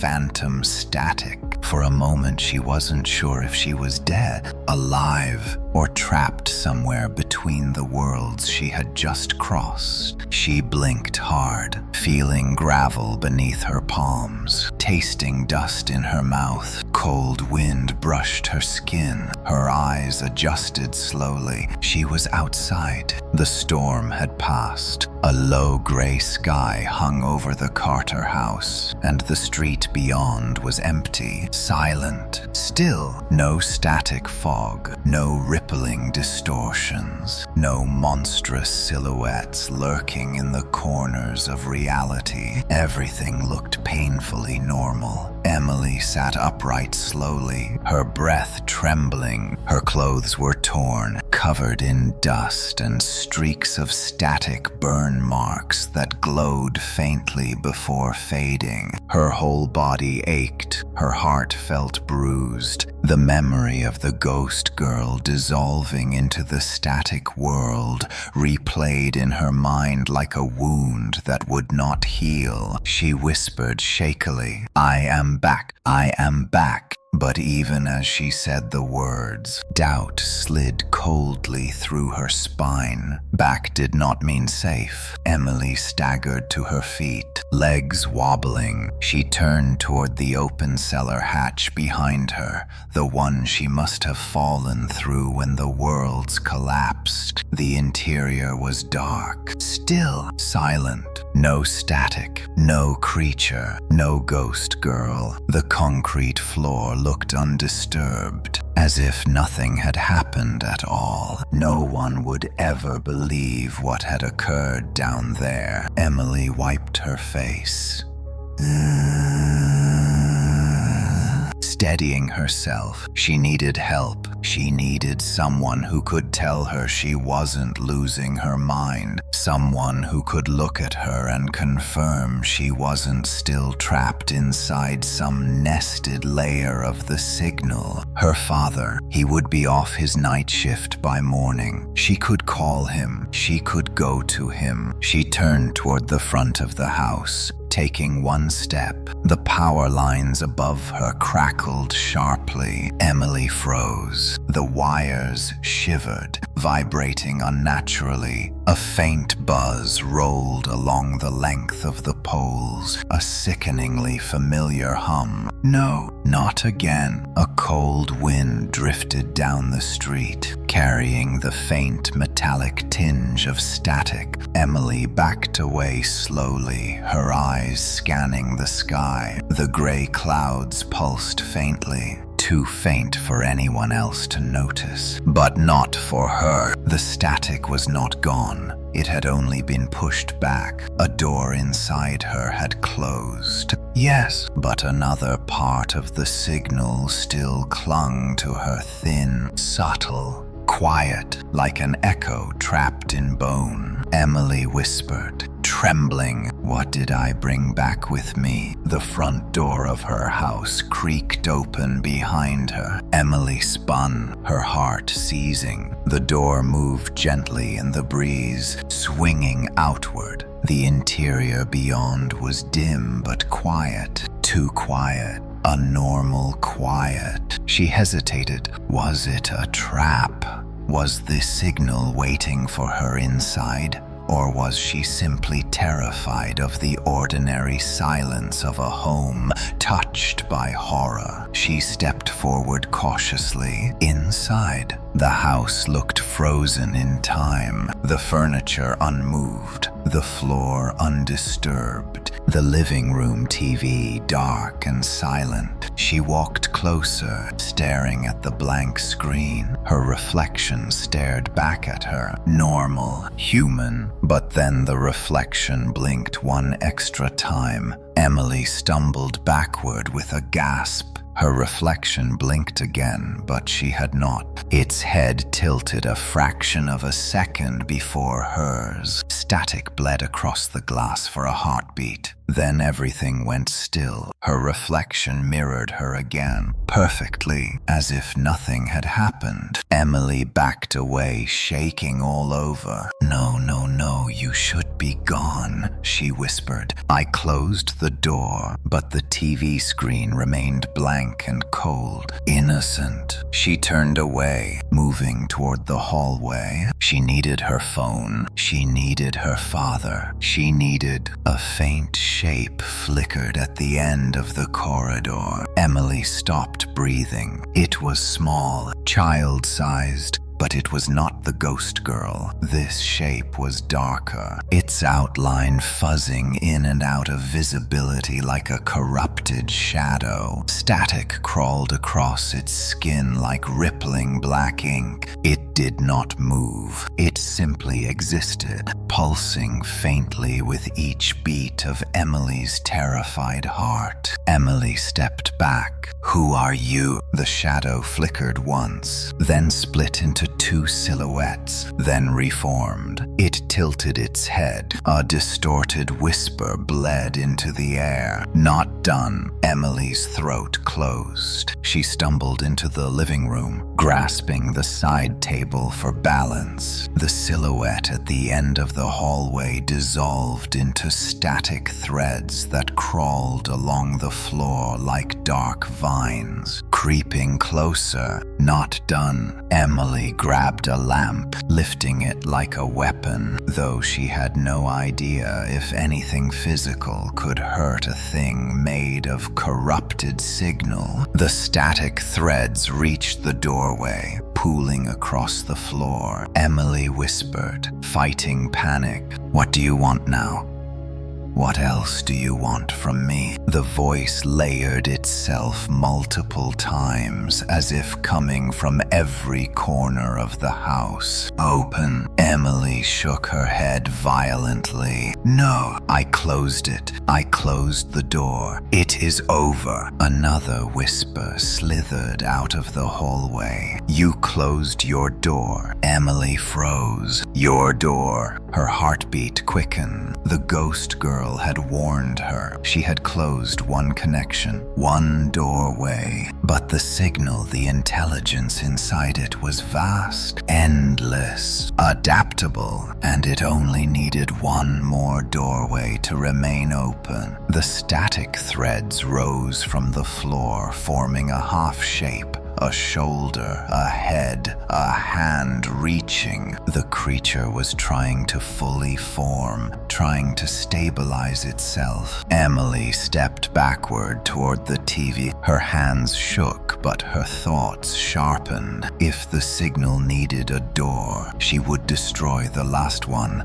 Her house's TV, the first place she saw the girl, the first doorway she didn't know she had opened. The static creature flickered violently, sensing her intention. It lunged, half-formed, stumbling with garbled limbs. Emily grabbed the nearest object, a heavy metal candle holder, and hurled it at the TV screen. It struck the glass with a thunderous crack. The screen spiderwebbed instantly. A blast of static erupted outward, slamming Emily backward into the couch. The creature at the hallway entrance shrieked as its form destabilized, collapsing inward like a dying signal. The TV screen split. Emily forced herself up, ignoring the pain in her back. She grabbed a second object, a framed photo, and smashed it into the TV again. This time the glass shattered completely. The static exploded in a burst of white light. The creature dissolved, screaming before its voice was swallowed by silence. Emily fell to her knees, gasping for air as the room dimmed, the static hum fading like a dying heartbeat. Then finally, silence. Real silence. Emily collapsed forward, trembling uncontrollably. Tears hit the floor. She had done it. She had closed the last door. But as her breathing slowly steadied, she heard one last faint whisper drifting like dust on the air.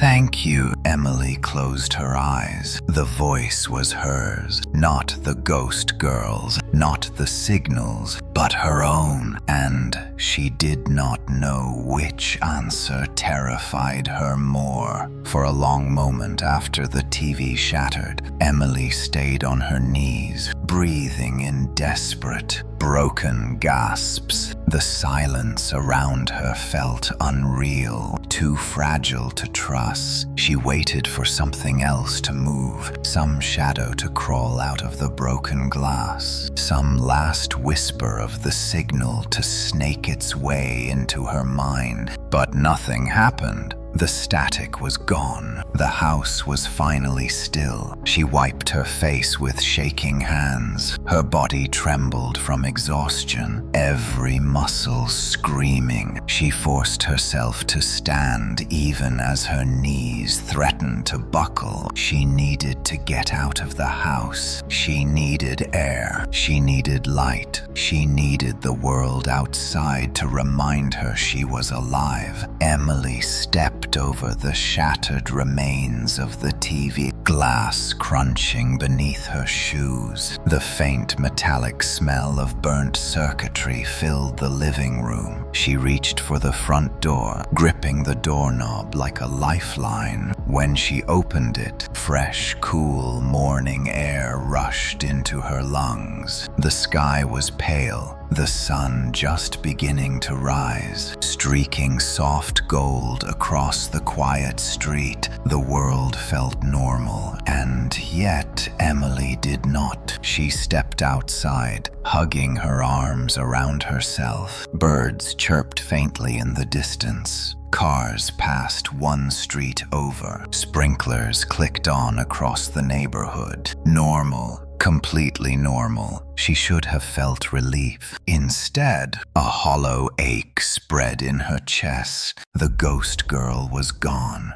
Whether she was freed or erased, Emily didn't know, but the memory of her small, trembling voice lingered like frost. "You saved your world." Emily shivered. Something tugged at her senses. A faint movement from the corner of her vision. She turned sharply. Nothing there. Her breath grew uneven. The static was gone.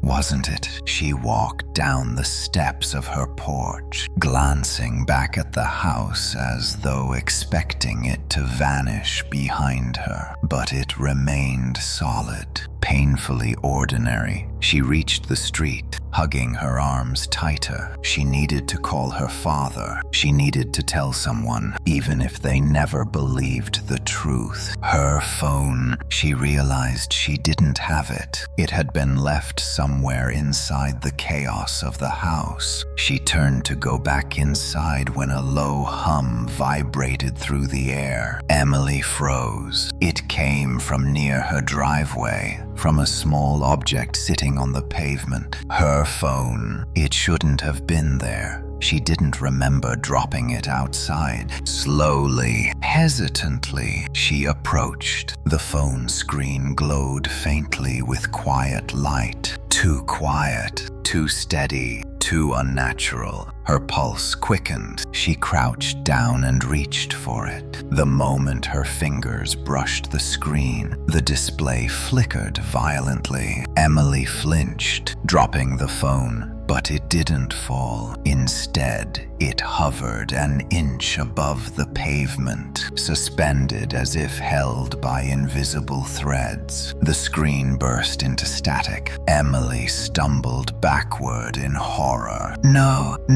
this cannot be happening. The static thinned, forming an image. Her face. But not her face as she was now. This version stared back at her with eyes too wide, skin too pale, expression too still, like a reflection held by something that did not understand humanity. Then the reflection smiled. Emily shook her head, backing away. Get out! Get out of my world. Her reflection blinked once, then spoke. You closed one door. Emily's breath shattered. The voice was hers, but you did not close mine. The phone dropped abruptly to the pavement with a sharp crack. Emily turned to run, but the air around her began to shimmer. A faint ripple spread outward from the phone, crawling across the driveway like a living wave. The pavement distorted, the world flickered, the sky pulsed. "No, no, no,"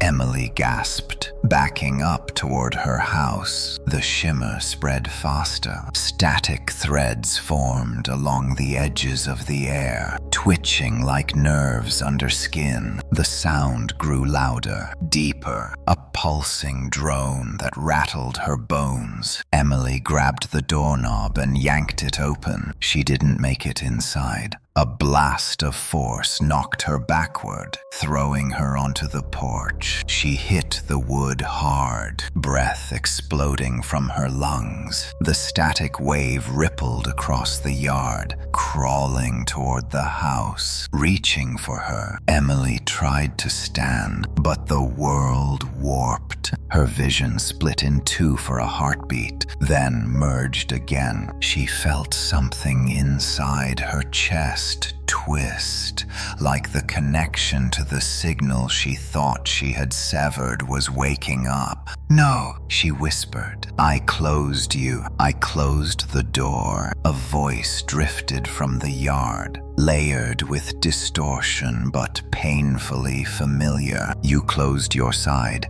Emily's heart stopped. A silhouette formed inside the shimmering static wave, small, child-sized, its hair long and dark, its movements slow, flickering. Emily's breath caught in her throat. "Hannah!" The ghost girl stepped forward. But this girl was not the same as before. Her outline buzzed with unstable light. Her eyes glowed brighter. Threads of static wrapped around her arms like chains. Emily crawled backward, terrified. "I closed the door. You told me to close it." The ghost girl stopped at the edge of the porch, her expression unreadable. "I told you to close your door," she whispered. "Not mine." Emily felt cold spread through her, deeper than fear. Hannah raised her hand. The static threads tightened, glowing brighter. "You freed me from the signal world." Her eyes flickered. But not from the signal. Emily's breath hitched. Hannah looked down at her own hands as though seeing them for the first time. "It followed me out," she whispered, "and now it needs someone else." Emily's voice broke. "No, no, Hannah, please." The static wave surged upward, swallowing Hannah in white light before collapsing inward like a collapsing star. When the light cleared, the girl was gone. Emily scrambled to her feet, heart pounding. The phone buzzed on the pavement. Once, twice, then again. She approached slowly, fear twisting her stomach. The screen lit up. Incoming signal. Emily's breath froze. The reflection appeared again, but twisted, smiling, glitching. "Door 2, it whispered. The screen cracked, and the static spread across it like a spider web of light. Emily stared at the phone as the cracks spread across its screen, the static blooming outward like frost under moonlight. The thin lines pulsed with white light, each pulse syncing with the pounding rhythm of her heart. She backed away slowly, almost afraid that even breathing too close to the device might trigger something worse. The early morning air felt heavy, unnatural, as though the world itself was holding its breath. "Door 2, the words echoed in her mind like a curse. The ghost girl had warned her she had closed her own door, but not the signals. And now it had found another way in. Another path, another entrance. Emily swallowed hard. The driveway shimmered faintly, the static threads rising from the phone inch by inch. Like a serpent uncoiling itself, they twisted through the air, forming shapes that struggled to remain solid. Faces flickered, hands appeared, then vanished. Shadow limbs stretched and snapped out of existence. All of it unstable, all of it pulling at something unseen. Emily forced herself to move. She stepped back toward her house, her fingers trembling as she grabbed the edge of the doorframe. She needed to get inside. She needed something solid between herself and whatever the signal was trying to become. She pulled the door open. A distorted reflection flashed in the glass pane beside it. Her own face again. Smiling, Emily stumbled backward with a gasp. The reflection lingered a moment longer, then dissolved into pixelated dust. Her breath hitched painfully. She felt the world closing in like walls tightening around her. She could not outrun the signal, not physically, but she could still fight. She had done it before. Emily forced herself inside and shut the door. She locked it,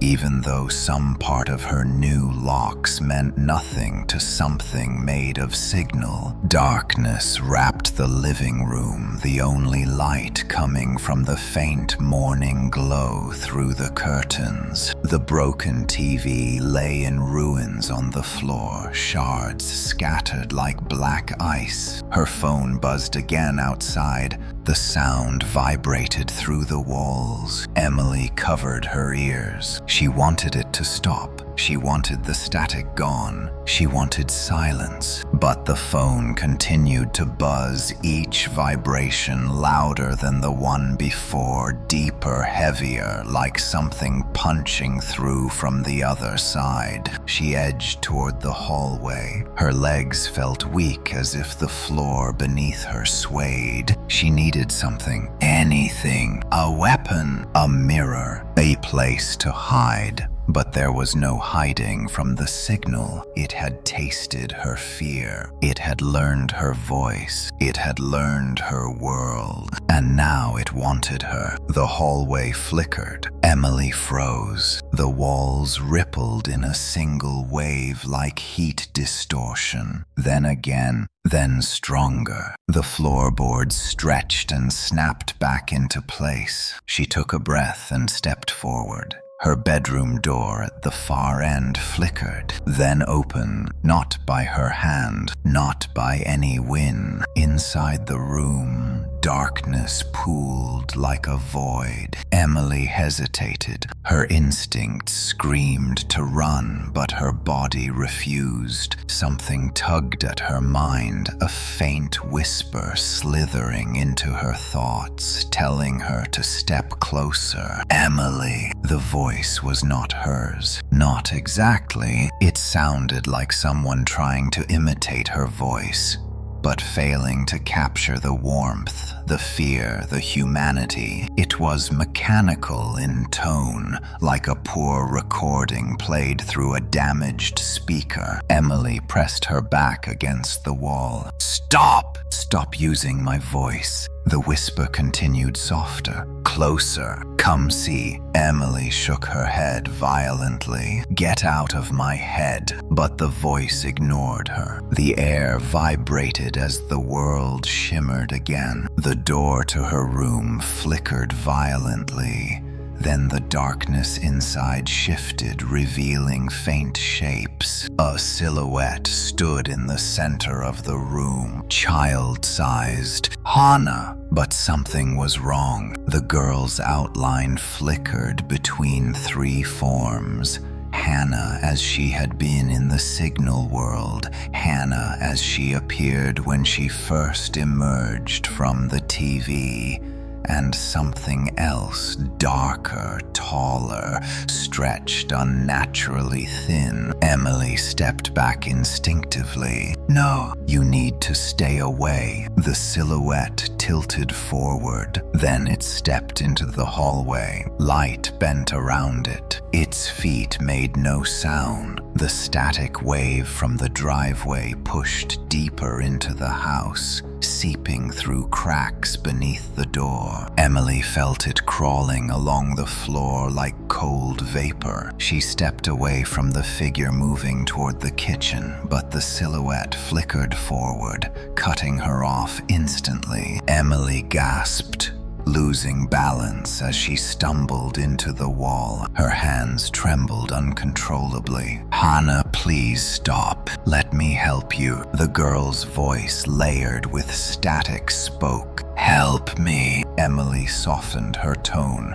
"Tell me how." The silhouette flickered again. The static threads around its arms twisted inward, sinking into its body like veins tightening. The girl whispered, "Help me open." Emily's heart dropped. No, no more doors. No more. The silhouette stepped closer. Its shape warped, expanding, then contracting. It was barely human anymore, a shifting bundle of shadows and fragments. "Open." Emily felt the static pressure build in her chest, a weight returning where the door had once been. She pressed a fist against her sternum, struggling to breathe. The ghost girl had removed the connection, but the signal was trying to rebuild it, trying to force its way in through a crack left behind. Emily gritted her teeth. "I will not open anything." The silhouette twitched violently. The hallway lights flickered. Behind her, the living room lamp burst into static sparks. The creature's shape clarified just long enough for Emily to see its face, a blend of Hannah's and her own. Emily recoiled in horror. The creature lunged. She dove sideways, barely dodging as it crashed into the wall behind her. The drywall buckled inward, forming a crater. Emily scrambled toward the kitchen, grabbing a heavy iron skillet from the counter. It was the closest thing to a weapon she had. The creature flickered into view again, inches from her face. Its eyes were an unnatural white, as if hollowed out. It whispered one word, "Open." Emily swung the skillet with all her strength. It passed through the creature as though it were made of smoke and static, but the strike disrupted its form. The silhouette shuddered, flickering violently. Glitch fragments flying off like sparks. Emily took her chance and ran for the back door. The door handle trembled in her grip. "Locked!" She twisted harder. A faint whisper breathed into her ear from behind. "Door 3. Emily's blood iced. She turned. The creature towered behind her now, its shadow stretching across the walls, twisting like living ink. The static threads around its body pulsed like a heartbeat. It raised its hand. The static pressure slammed into her chest. Emily screamed as her body lifted off the floor and crashed into the dining table. The wood cracked beneath her. She rolled onto the floor, gasping for air, her chest burning as though electricity surged beneath her skin. The creature approached, slow, confident, relentless. Emily crawled backward, grabbing a broken table leg from the floor, her vision blurred. As static clouded the edges, she forced herself onto her feet. She backed toward the laundry room door, swinging the table leg wildly. The silhouette flickered, moved, and then Hannah's true voice echoed faintly inside its warped form. form. Emily, run. Emily froze. The creature jerked its head violently as though silencing the voice inside. But Hannah's whisper broke through again. Run! Emily bolted for the laundry room door, slamming it behind her and locking it, even though the lock meant nothing. She pressed her back against it, panting. The creature slammed into the other side. The whole house shook. Emily bit her trembling lip.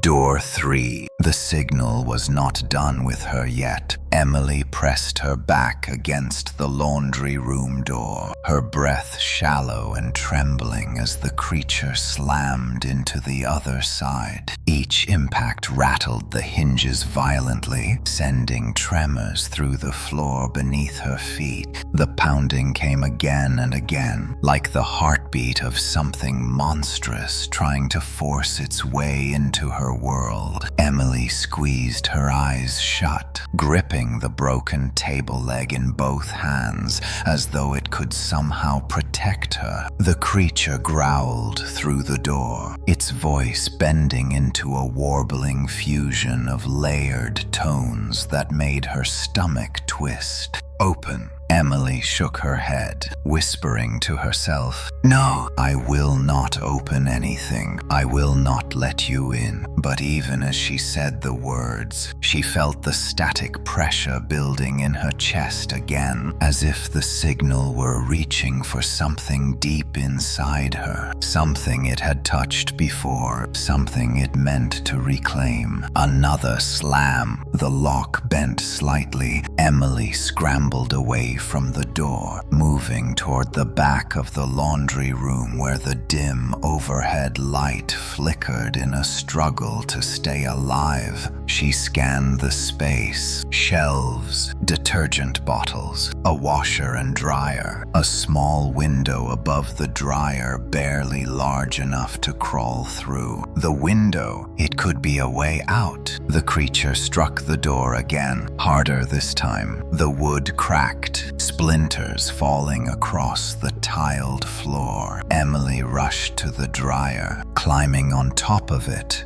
as the window rattled under her hands. She pushed upward. It stuck. She shoved harder, teeth clenched. The paint cracked around the frame, and the window slowly lifted, letting in a sharp gust of morning air. The door behind her buckled. Emily pulled herself up through the window, scraping her knees on the rough frame. She grabbed the outer ledge and dragged her body through. Her shoulder snagged against the edge, and she gasped in pain. She kicked off the dryer. The window frame groaned, and she fell out into the backyard, crashing into the grass below. Emily coughed, struggling to regain her breath. She forced herself up onto her elbows, wincing as her ribs protested. The backyard was still. Birds perched on telephone wires. The neighbor's sprinkler hissed softly. The world looked painfully normal, cruelly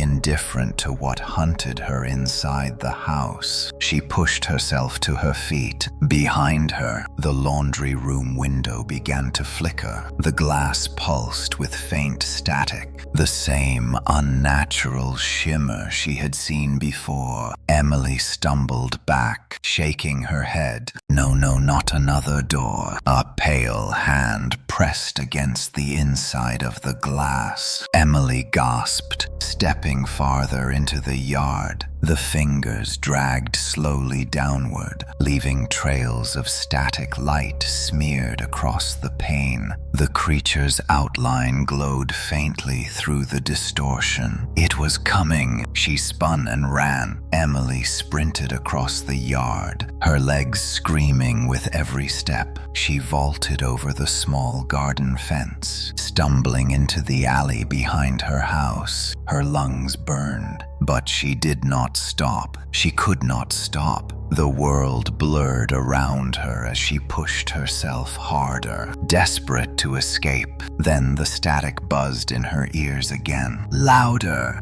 closer. Her vision warped slightly. The air shimmered around her. The creature was not using walls anymore. It was following her through the signal itself. Emily pressed her hands to her temples as the static surged painfully. The alley flickered, the world snapping between two frames like a glitched video. Her surroundings brightened, then dimmed.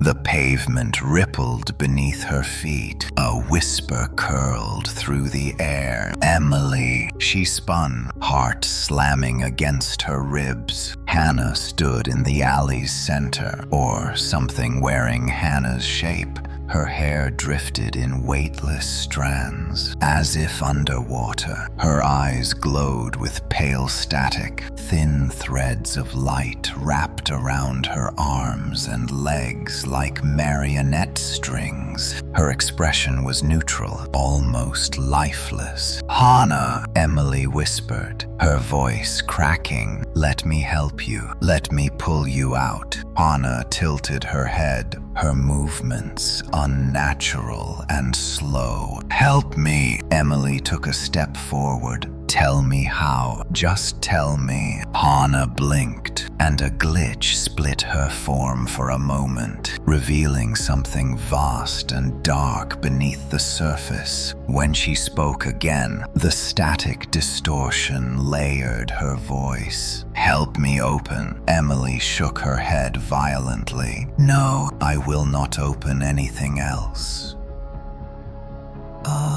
Hannah took a single step forward, her feet not quite touching the ground, her shape flickering. "Open." Emily backed away, hands trembling. "I closed the doors. All of them." Hannah's expression twitched. "Not all." Emily felt cold crawl through her veins. "Yes, I did. I closed the door inside me. I closed the TV. I shut everything." Hannah raised her hand slowly. Emily's phone floated behind her, rising from the ground with a low hum. It hovered beside Hannah, glowing with fresh cracks. Static seeped out of it like smoke. Hannah whispered, "Door 3. Emily stumbled backward, shaking. "No, no, no, I will not let you in." Hannah blinked, her eyes brightening until they shone like twin stars of static. "You let me in before." Emily's heart shattered. She remembered the first night, the first moment she had seen Hannah in the static, the instant she had looked too long, too deeply, letting the signal into her mind. The first door had opened long before she knew it existed. Hannah stretched her hand toward her. The static threads extended like reaching vines. Emily turned and ran again. She sprinted down the alley yard after yard until her legs nearly gave out. She burst onto the main street, nearly collapsing when her knees buckled. Cars passed. People walked. The world moved around her normally,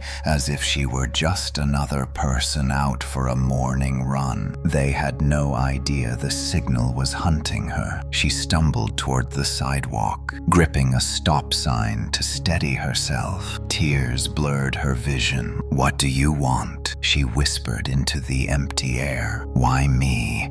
Why all of this?" The answer arrived without a voice. A surge of static, silent and electric knifed into her mind. A vision flashed. Emily, standing in front of a dark mirror. Not her current self, but another version, eyes hollow, expression blank, static crawling over her skin. A version of her that no longer belonged to the real world. A version claimed by the signal. The vision snapped away. Emily fell to her knees, gripping the pavement, her breath a broken rasp. Door 3 was not an object, not a portal, not a device. Door 3 was her. She was the doorway. The static wanted her not to enter the signal, but to become part of it, to merge, to absorb,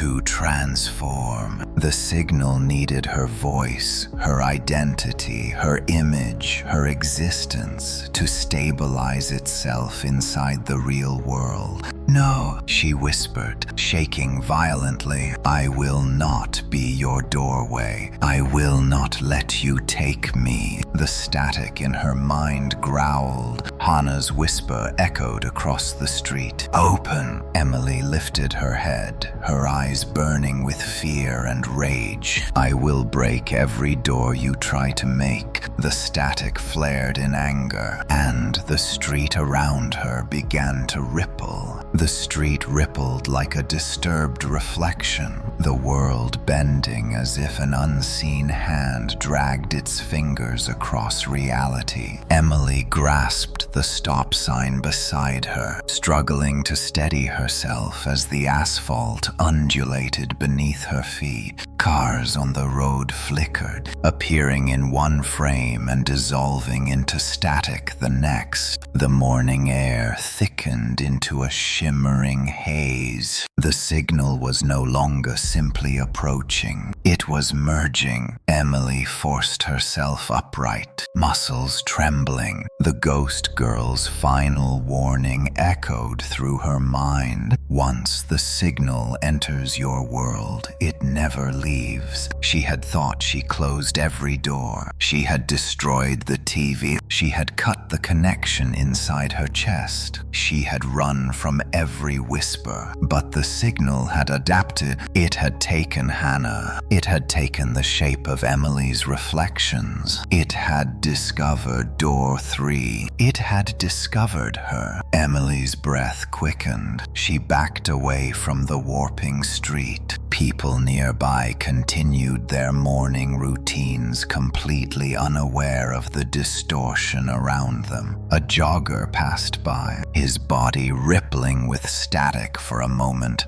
before snapping back to normal. A woman walked her dog, the leash flickering for a second as if made of broken pixels. They couldn't see it, only she could. "Stop!" Emily whispered into the shimmering air. "Stop using me. Stop using my world. Just leave." The static did not answer with a voice. It answered with a pulse. A violent surge rippled down the road, cracking the pavement. Storefront windows trembled. Power lines above sparked, sending showers of bright blue light across the sky. The air hummed like a massive engine stirring awake.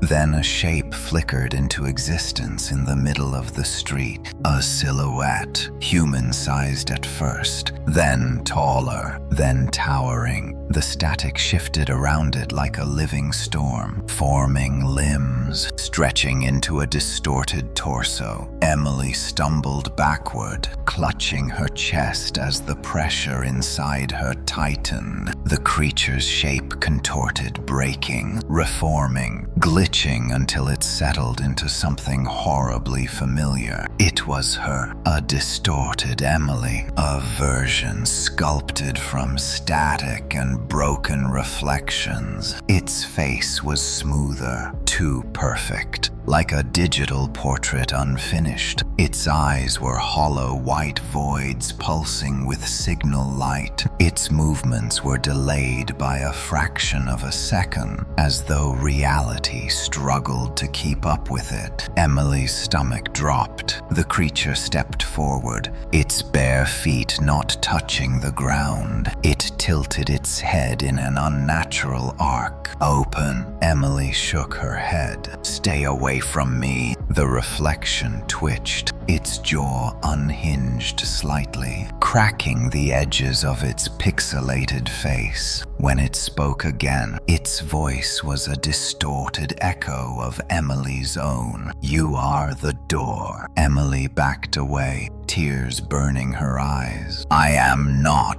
I will not be." The creature flickered closer in an instant, standing only inches from her. The world distorted around them, colors inverted, light fractured, reality fractured. Emily fell to her knees, covering her ears. Stop, stop, stop. Her reflection leaned down, its face inches from hers. Help me open. Emily slammed her fist into its chest on instinct. Her hand passed through. A wave of cold static shot up her arm, searing her skin with electric pain. She cried out and fell backward onto the street. Her arm convulsed uncontrollably as static crawled beneath her skin, tracing the path of her veins. The creature straightened. The signal inside her answered. She felt it in her bones, in her heartbeat, in the trembling air around her. She was losing. No, she gasped, gripping her arm. No, you cannot have me. The creature extended its hand. A tendril of static reached for her. Emily scrambled backward. She rose to her feet and ran despite the pain burning through her limbs. She sprinted across the street, ignoring the horrified looks of strangers who could see only a girl running from nothing. The static reflection followed her effortlessly, its form appearing and disappearing like a corrupted edit. Emily ducked into a nearby convenience store. The bell above the door jingled cheerfully, an absurd contrast to the horror behind her. The store clerk looked up in confusion as Emily raced past the counter. Hey, are you okay?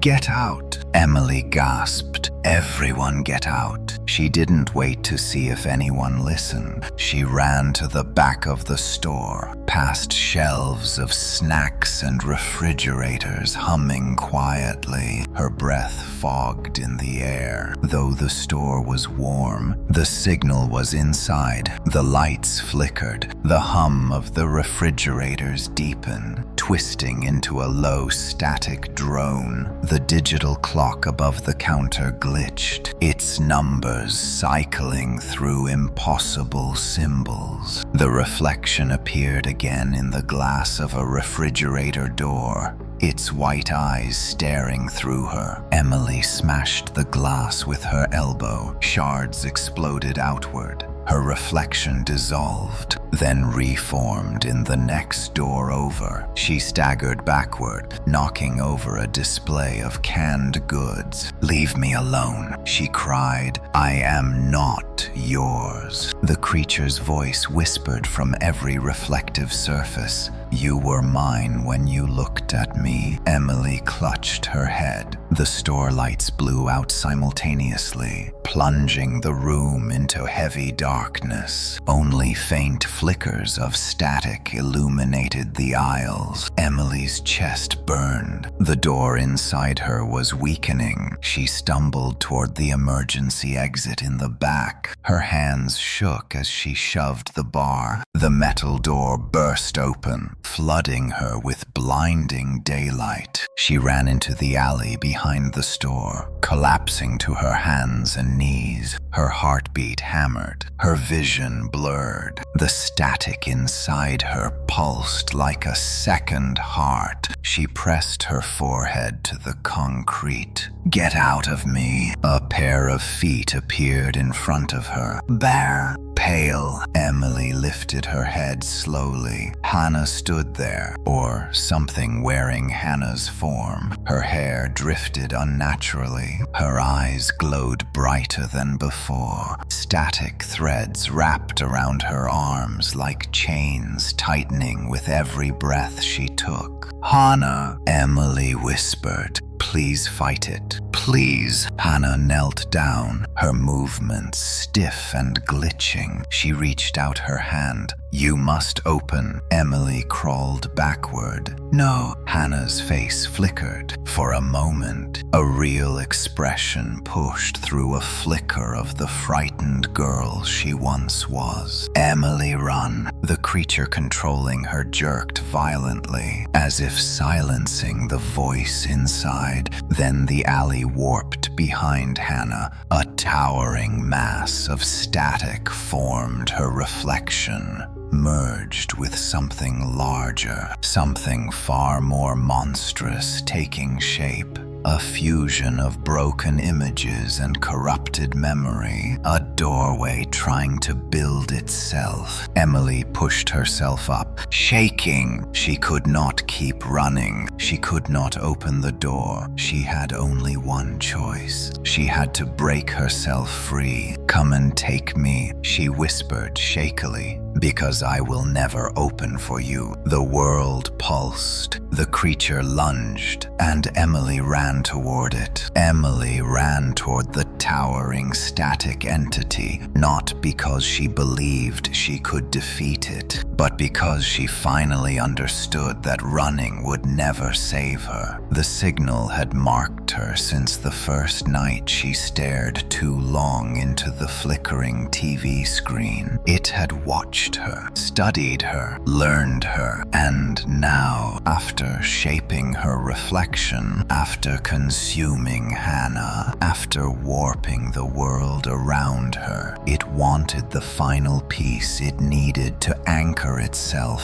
fully into reality. Her. If she was truly door 3, then destroying herself might be the only way to stop it, or at least stop it from using her as the doorway it was trying to pry open and step through. The massive entity lunged first. A tidal wave of static crashed forward. The alley behind the convenience store stretched, stretching into impossible depth as the creature's presence distorted the geometry of the world. Emily threw herself sideways, rolling over the rough pavement as the shock wave split the concrete where she had stood. The air tasted metallic, vibrating with the low hum of the signal. Emily staggered back to her feet. Her vision flickered, splitting into frames before merging again. The static inside her chest pulsed violently, answering the creature's presence like two signals trying to sing. "No!" Emily gasped. "You cannot have me." The creature, her reflection, but larger, twisted, fractured, turned its featureless, pale face toward her. Its eyes were twin voids of pulsing white. It reached for her. Emily ran again. She sprinted down the alley as walls rippled like water beside her. Trash cans flickered between positions, one moment on her left, the next on her right. Even the sound of her own footsteps came fragmented and delayed. The signal was rewriting her surroundings.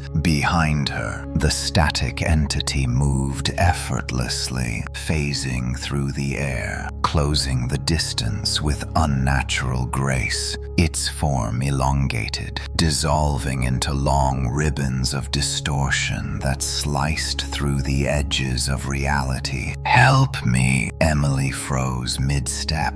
Not because of fear, because the voice wasn't the creature's. It was Hannah, the real Hannah, somewhere buried inside the static, somewhere still fighting. "Emily, please help me." Emily spun around. Hannah flickered within the creature's torso, her face trapped behind a veil of static, as if she were screaming from behind shattered glass. Emily stumbled backward, her heart wrenching. "Hannah," Emily whispered, "I am here. I am trying." Hannah's hand reached toward her, breaking through the static for a split second before the creature snapped violently, pulling the girl's image back into itself. Emily screamed. "Let her go," the creature answered, with a sound like corrupted data tearing itself apart. "Open." Emily ran again. She burst out of the alley and onto the main street. People walked past her oblivious. Cars stopped at traffic lights. A bus pulled away from the curb. No one reacted to the monumental creature phasing in and out of existence behind her. Emily realized the static had cloaked itself from the world. Only she could see it. Only she could interact with it. Only she could serve as the doorway. She darted into traffic, cars blurring around her. The creature followed, silent and relentless. Emily sprinted toward the pedestrian bridge that arched over the main road. Her lungs burned, her legs screamed. Every breath came out as a sharp gasp. She grabbed the railing and pulled herself up the stairs as fast as she could. Halfway up, the world flickered again. The bridge extended further into the sky, stretching hundreds of feet higher than it should. The stairs multiplied,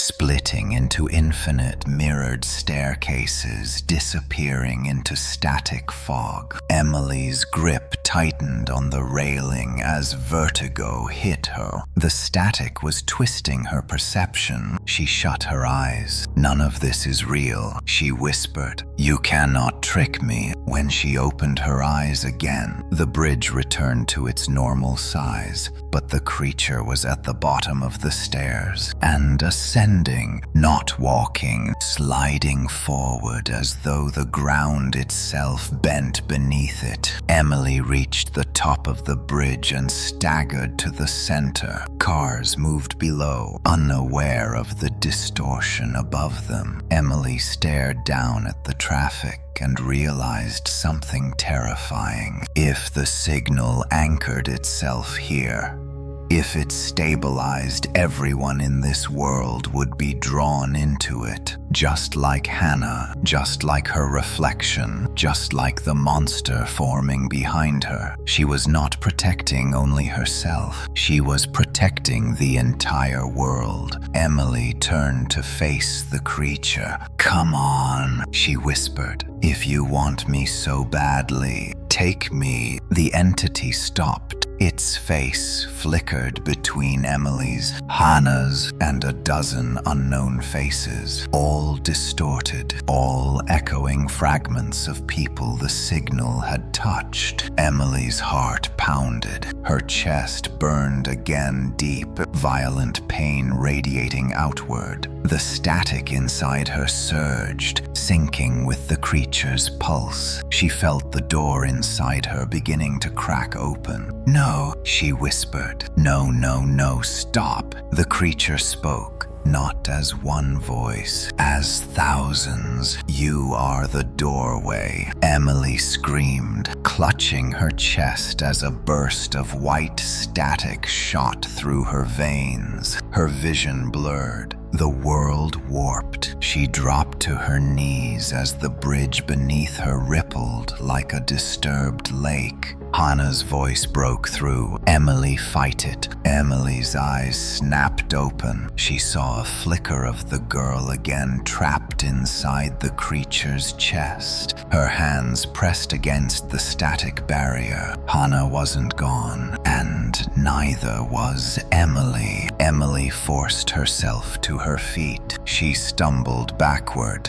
pressing her hands against the railing. Her reflection materialized in the metal, distorted, static-soaked. The creature's influence was everywhere. It was in every surface, every vibration, every flicker of light. She shouted over the roar of the signal, "If I am the doorway, then I get to decide whether I stay open or slam shut." The creature lunged. Emily made her choice. She turned and hurled herself off the pedestrian bridge. The wind roared around her as she fell. The street rushed up to meet her. Her mind raced images of Hannah, of the ghost girl, of the first night at the TV, of her own reflection smiling without her. She closed her eyes. "I will not be your door." The world flashed white, but she did not hit the ground. A force caught her mid-air, a net of static threads wrapping around her body, suspending her like a puppet. The creature hovered above the bridge, threads extending from its hands into her chest, trying to open her, trying to pry her apart. Emily screamed as the world shattered into white noise. Emily dangled in midair, suspended by invisible threads of static that crackled against her skin like burning ice. Her scream dissolved into the roar of distorted sound filling her skull. The world below her blurred into a smear of colors. The cars, pavement, and buildings melting into warped lines as the signal bent reality around her. Her limbs jerked uncontrollably as the static threads burrowed into her chest like needles of light. Above her, the creature hovered, its form twisted between versions of herself one moment and her exact reflection, the next a monstrous silhouette with hollow eyes and a face broken into glitch fragments. Behind the creature, the sky flickered in pulses, shifting between pale blue morning and the sickly gray haze of the signal world. The two realities overlapped, fighting for dominance. Emily struggled, kicking at the air, but the static threads held her like a marionette. "Open," the creature whispered with her own voice layered through 1,000 other voices. "Open for me." Emily felt the static inside her pulse in answer. Her heartbeat stuttered as the invisible doorway in her chest was pried open by force. She gasped, clutching at the air, her mind screaming against the invasion. "No," she choked. "No, you will not take me." The creature tilted its head, as if studying her resistance. Its voice deepened. "You cannot fight yourself." Emily's breath froze. A cold shock of terror raced through her as a realization struck. The creature was becoming her, not copying her, not imitating her, replacing her. Her memories, her fears, her identity, all were already mirrored inside the static. It didn't want to kill her. It wanted to overwrite her, to hollow her out and wear her like a mask, an anchor in the human world. A perfect host. Emily's panic exploded into fury. "I am not yours," she shouted, her voice shaking the threads binding her. "I am not your doorway. I am not your anchor." The creature's eyes flickered. Then came the voice she wasn't expecting. "Emily, fight it." "Hannah." Her voice echoed like a ripple through the static. Emily gasped, twisting her head upward. Hannah's small figure flickered inside the creature's chest, a ghost trapped behind a wall of distortion. Her hands pressed against the static barrier, her expression desperate. "Hannah!" Emily cried.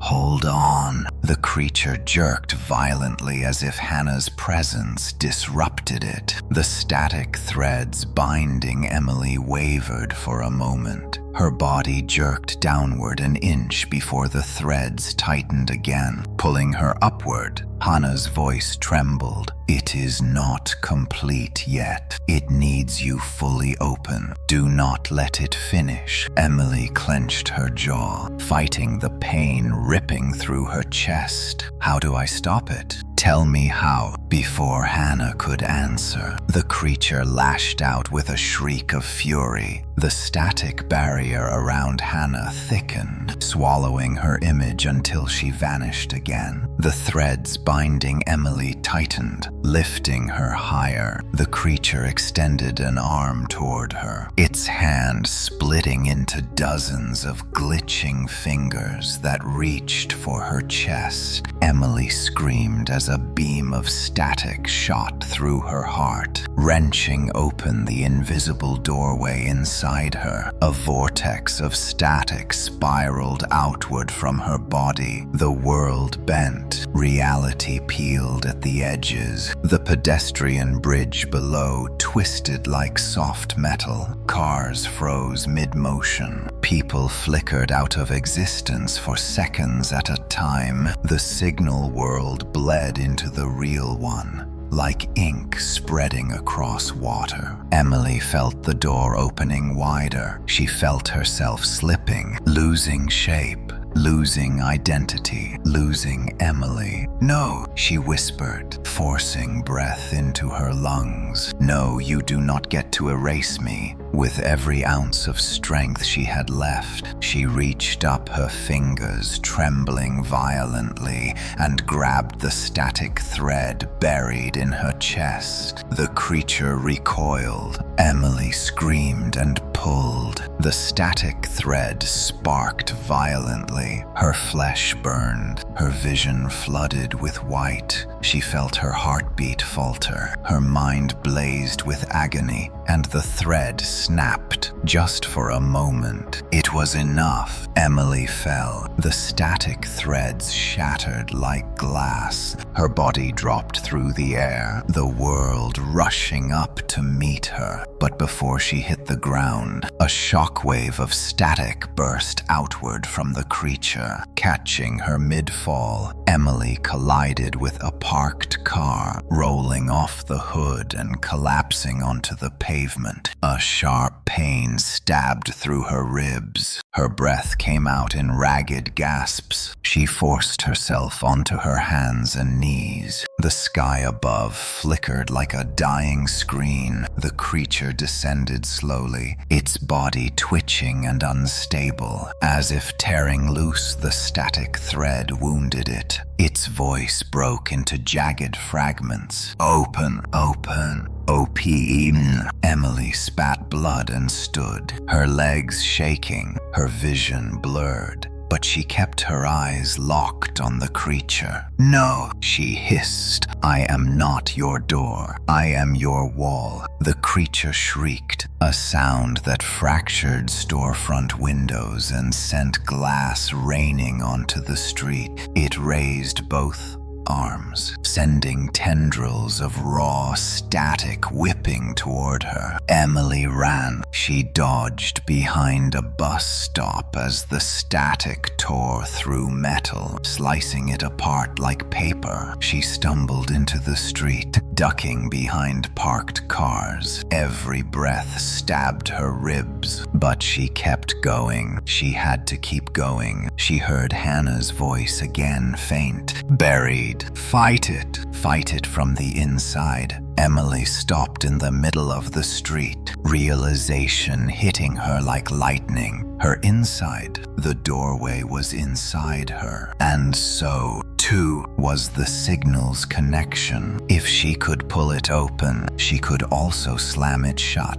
But she could not close the door by running from it. She had to close it from within. She turned to face the creature once more. Her voice was steady now. "If you want the door, come take it." The creature lunged. Emily did not run. The static rushed into her chest, ripping her upward again, but this time she didn't resist the pull. She reached inward instead, grabbing hold of the pulsing thread of signal inside her mind. The creature's shrieks grew distorted as Emily forced the thread to unravel in her direction instead of its own. Her head felt like it was splitting, her body convulsed. Her voice fractured into raw sound as she screamed. The creature's glow dimmed. The static threads froze. Hannah's face flickered again inside the creature, this time clearer. "Emily, close it now." Emily arched her back, dragging the static thread inward. The creature spasmed violently. Its form broke apart, and the world around them shattered into a spiral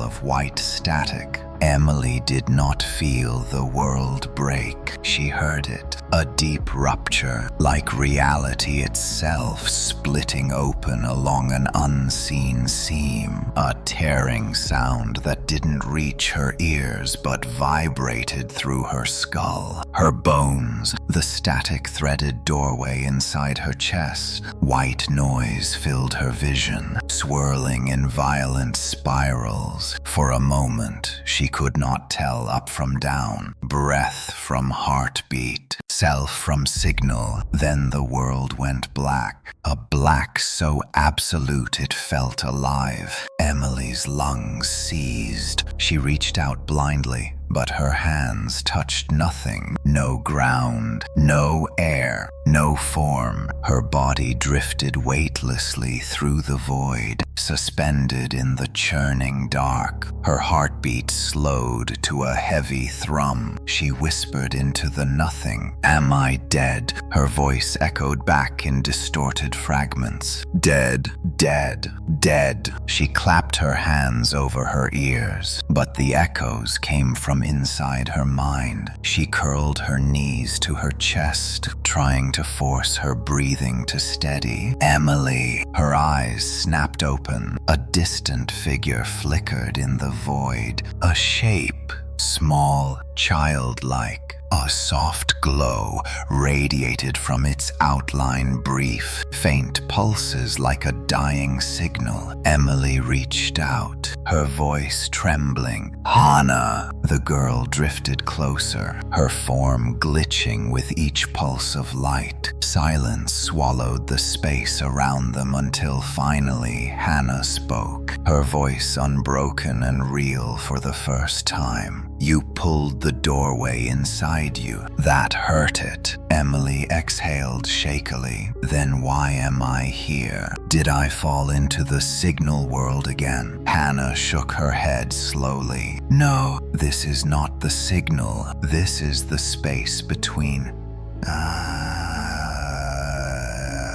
Emily swallowed. "Between what?" "Between who you were," Hannah whispered, "and what it wants you to be." Emily felt the coldness spread through her limbs. "I don't want to be anything for the signal." Hannah's expression twisted fear, sorrow, and regret blending like static, shadowing her face. "It does not need your permission." Emily's breath hitched. The blackness around them rippled. A low vibration pulsed through the void, growing louder, deeper. The darkness folded inward, revealing cracks of bright static light. Emily shielded her face as the glow expanded, illuminating the shifting void. The creature emerged, not as a shape this time, not as Emily's reflection or Hannah's warped form, but as pure signal, a storm of white noise.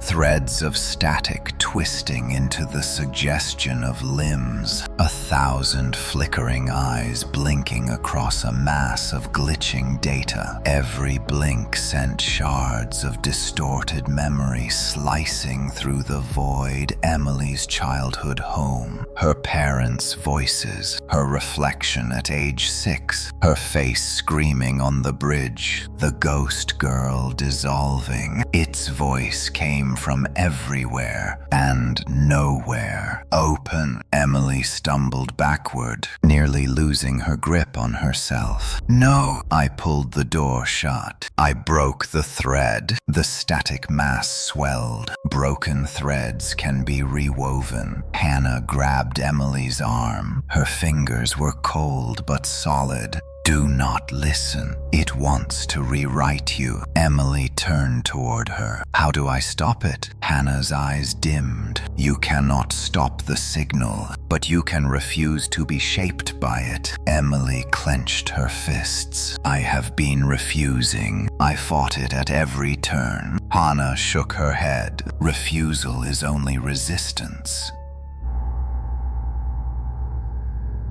not closure. Emily blinked. Then what do I do? Hannah placed her hand gently on Emily's chest, where the static doorway pulsed faintly beneath her skin. You must not just pull the door shut, she whispered. You must lock it. Emily's heart pounded. How? By choosing what you are, Hannah said, instead of what it tries to make you. The void vibrated violently. The static storm surged closer, tendrils reaching through the blackness. Emily stepped back, pulling Hannah with her. I don't understand, Emily cried. Tell me what I have to do. Hannah shook her head sadly. I cannot. The shape of the door is yours alone. The lock is made from you. Emily's breath broke in her chest. The static tendrils lashed forward. Hannah shoved Emily aside. A bolt of white noise slammed into Hannah's body, tearing her form apart into flickering fragments. Her scream echoed through the void, glitching into raw static. Emily lunged toward her. Hannah, but the static storm wrapped around Hannah's dissolving form, pulling her into itself. Her outline stretched like melting light. Hannah cried out one final time, "Lock it!" And she was gone. Emily collapsed to her knees, trembling violently. Her mind spun in a storm of fear and despair. The creature descended. Its massive form curved around her like a cage of static. Every flicker of its shifting body showed pieces of Emily's memories, her parents, her home,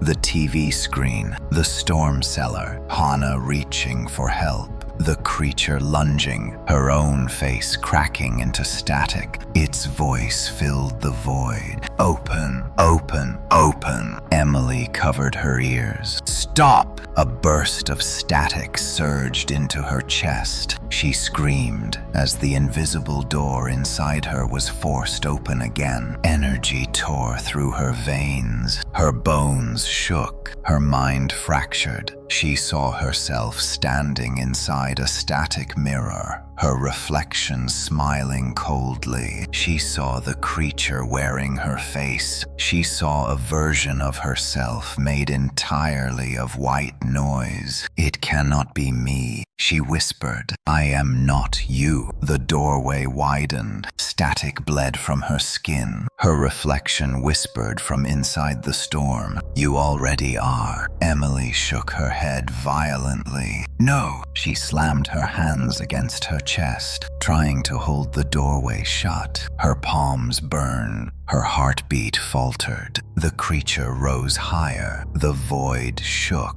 shuddering, fracturing under its power. Emily's mind spiraled until a voice broke through. A voice that was not the signal. Her own voice, stronger, clearer, fiercer. You are Emily, Emily gasped. The words echoed inside her mind not as an intrusion, but as a memory of herself, a truth she had forgotten in fear. I am Emily, she whispered. The static doorway flickered. The creature shrieked, its form destabilizing. Emily straightened. I am Emily Parker. The doorway trembled. I am not your door. White cracks shot through the creature's body. I am not your anchor. The static storm imploded inward. I am not yours. The doorway slammed shut. Locked. The void erupted in a flash of blinding white, and the creature shattered into 1,000 pieces of static, dissolving into silence.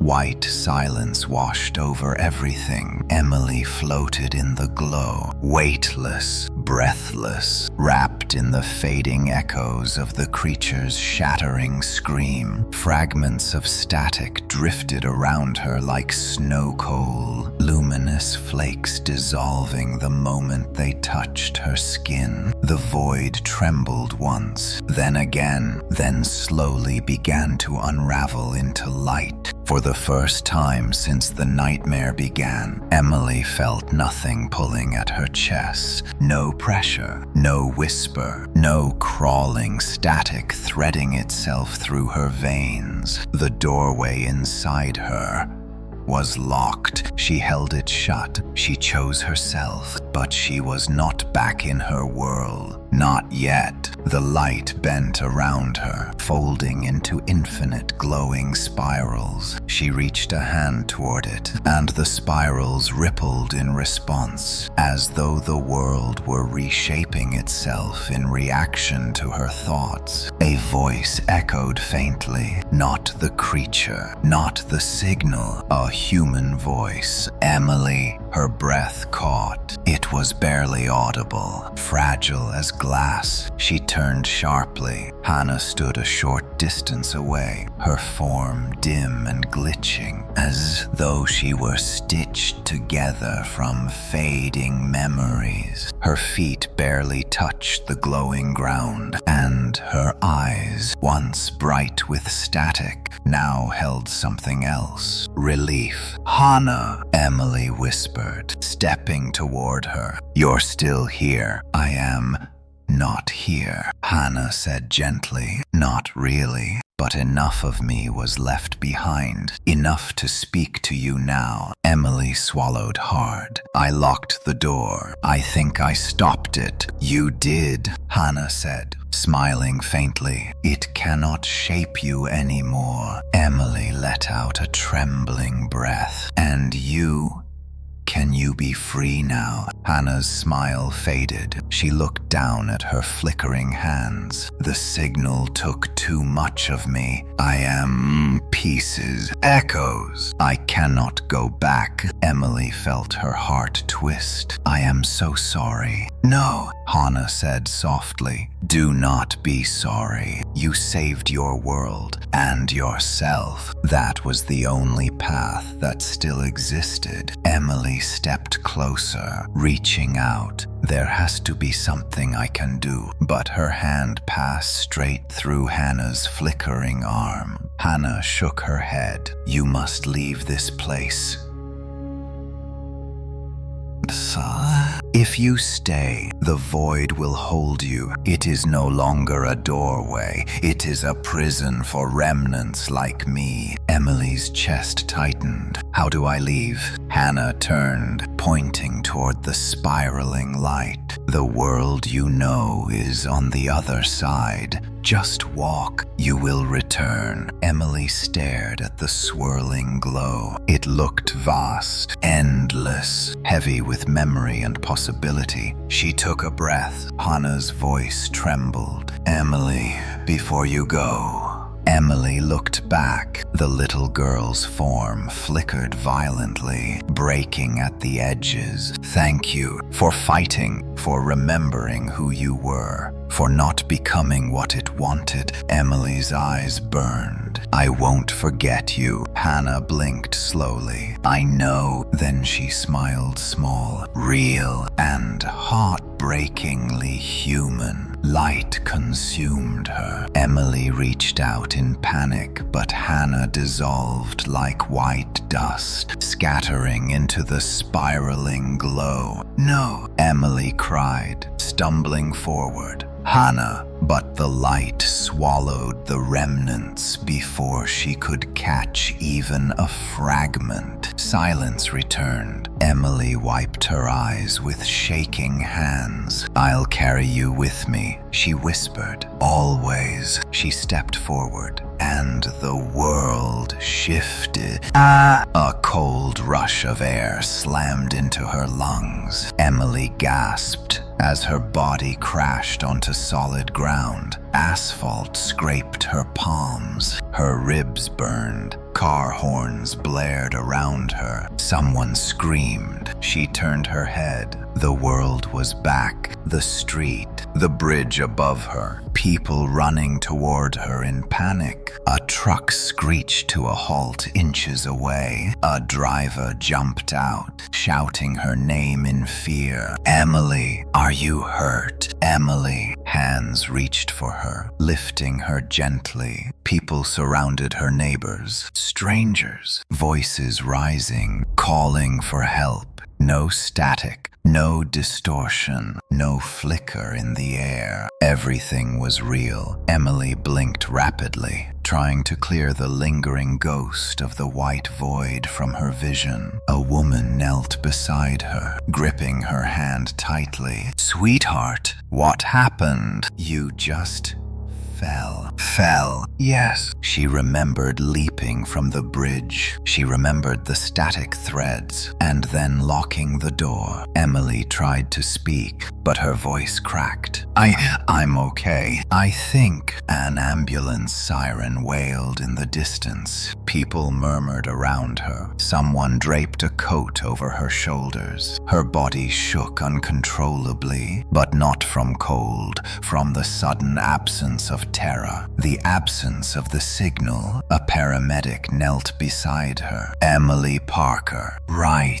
We're going to take you to the hospital. Can you look at me? Hon. Emily looked into his eyes. Clear, human, no static in their depths. She felt dizzy with relief, but something tugged at her senses, something soft, faint, a whisper carried on the breeze. She turned her head. Nothing was there. She closed her eyes. A memory of Hannah's voice drifted through her mind. You must leave this place. Emily nodded weakly to herself. She understood now. The void didn't belong to the living. But what of Hannah? Was she truly gone? A paramedic touched her shoulder. Emily, stay with us. Emily forced her eyes open. I am here, she whispered. And for the first time, she meant it. Hours later, after the doctors checked her ribs, after they confirmed she didn't have a concussion, after her father arrived in tears and held her so tightly she thought she might break, Emily sat in a quiet hospital room, staring out the window. The sun had set. The parking lot glowed with street lights. Everything was normal, yet her chest still felt warm, not with static, but with something else. Hannah's final words echoed inside her. Lock it. Emily leaned her head back against the pillow. It's locked, she whispered, and I won't ever open it again. The room fell silent. A TV mounted high on the wall played softly muted, just the glow of moving images. Emily looked at it. Her breath stopped. For a split second, just one, the screen flickered. Just once, just enough to make her heart skip.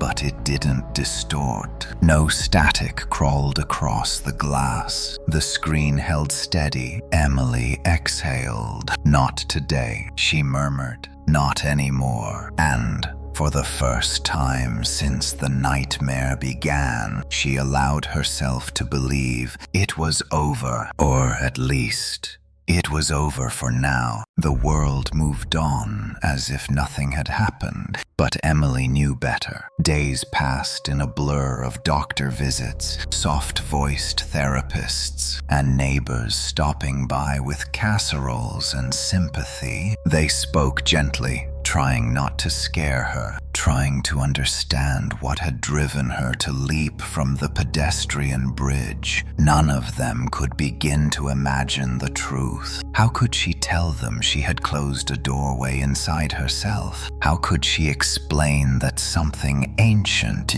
something sentient, something built from broken frequencies had tried to hollow her out and wear her like a mask? She couldn't. So Emily did the only only thing she knew how. She stayed quiet. She walked slowly, breathed deeply, and tried to let her mind untangle itself. Her father hovered around her constantly, offering tea, blankets, anything he could think of to make her feel safe. Sometimes she caught him studying her when he thought she wasn't looking, scanning her face for signs of some lingering madness. She did not blame him. Even she wasn't sure what was left inside her now. One night, a week after she returned home, Emily sat alone in the living room. The house was dark except for the lamplight behind her. Rain pattered softly against the windows. She curled beneath a blanket, legs tucked against her chest, staring at the muted TV screen mounted on the wall. The TV was off, completely off. She hadn't dared to turn one on since the bridge. Not in the hospital, not at home, not anywhere. She didn't trust them. Not anymore. Her father's voice drifted from down the hall. "Honey, you okay?" Emily nodded, though he couldn't see her. "Yeah, just tired. Need anything?" "No, Dad, I'm good." He hesitated, then retreated to his room. His door closed with a soft click. Emily exhaled slowly, resting her forehead on her knees. "You are Emily," she reminded herself. "You locked the door. You are safe." Her chest felt warm, not burning, not pulsing with static, just warm. A human warmth, a living warmth. Something she chose. Still,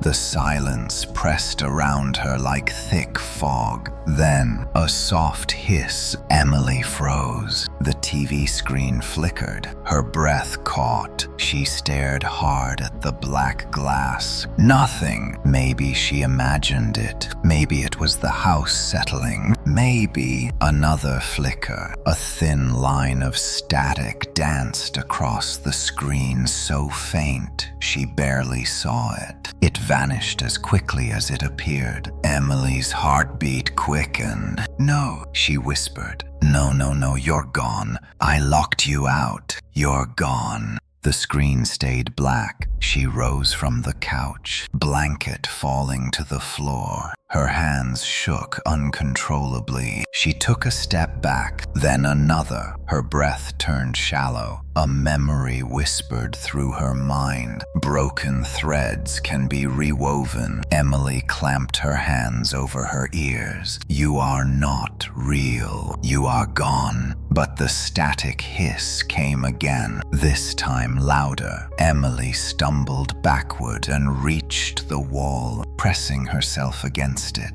Her pulse hammered. She stared at the TV, waiting for a face to form, for her reflection to twist, for Hannah to scream, for the creature to return. The screen stayed black. Rain beat harder against the window. Wind howled outside. A tree branch scraped across the siding with a sound like fingernails on glass. Emily squeezed her eyes shut. A voice whispered behind her. "Emily," she gasped and spun around. But no one was there. Her chest tightened, her throat closed. She backed toward the hallway. Another whisper. "Emily." She flattened against the wall. "Hannah." Silence. Her breath fogged the air. A faint vibration hummed through the floorboards. Emily followed it with her eyes down the hall, past the kitchen, toward the basement door. The door was slightly open. A dark gap stared back at her. Her father never left it open. Never. Emily swallowed hard. "Hannah.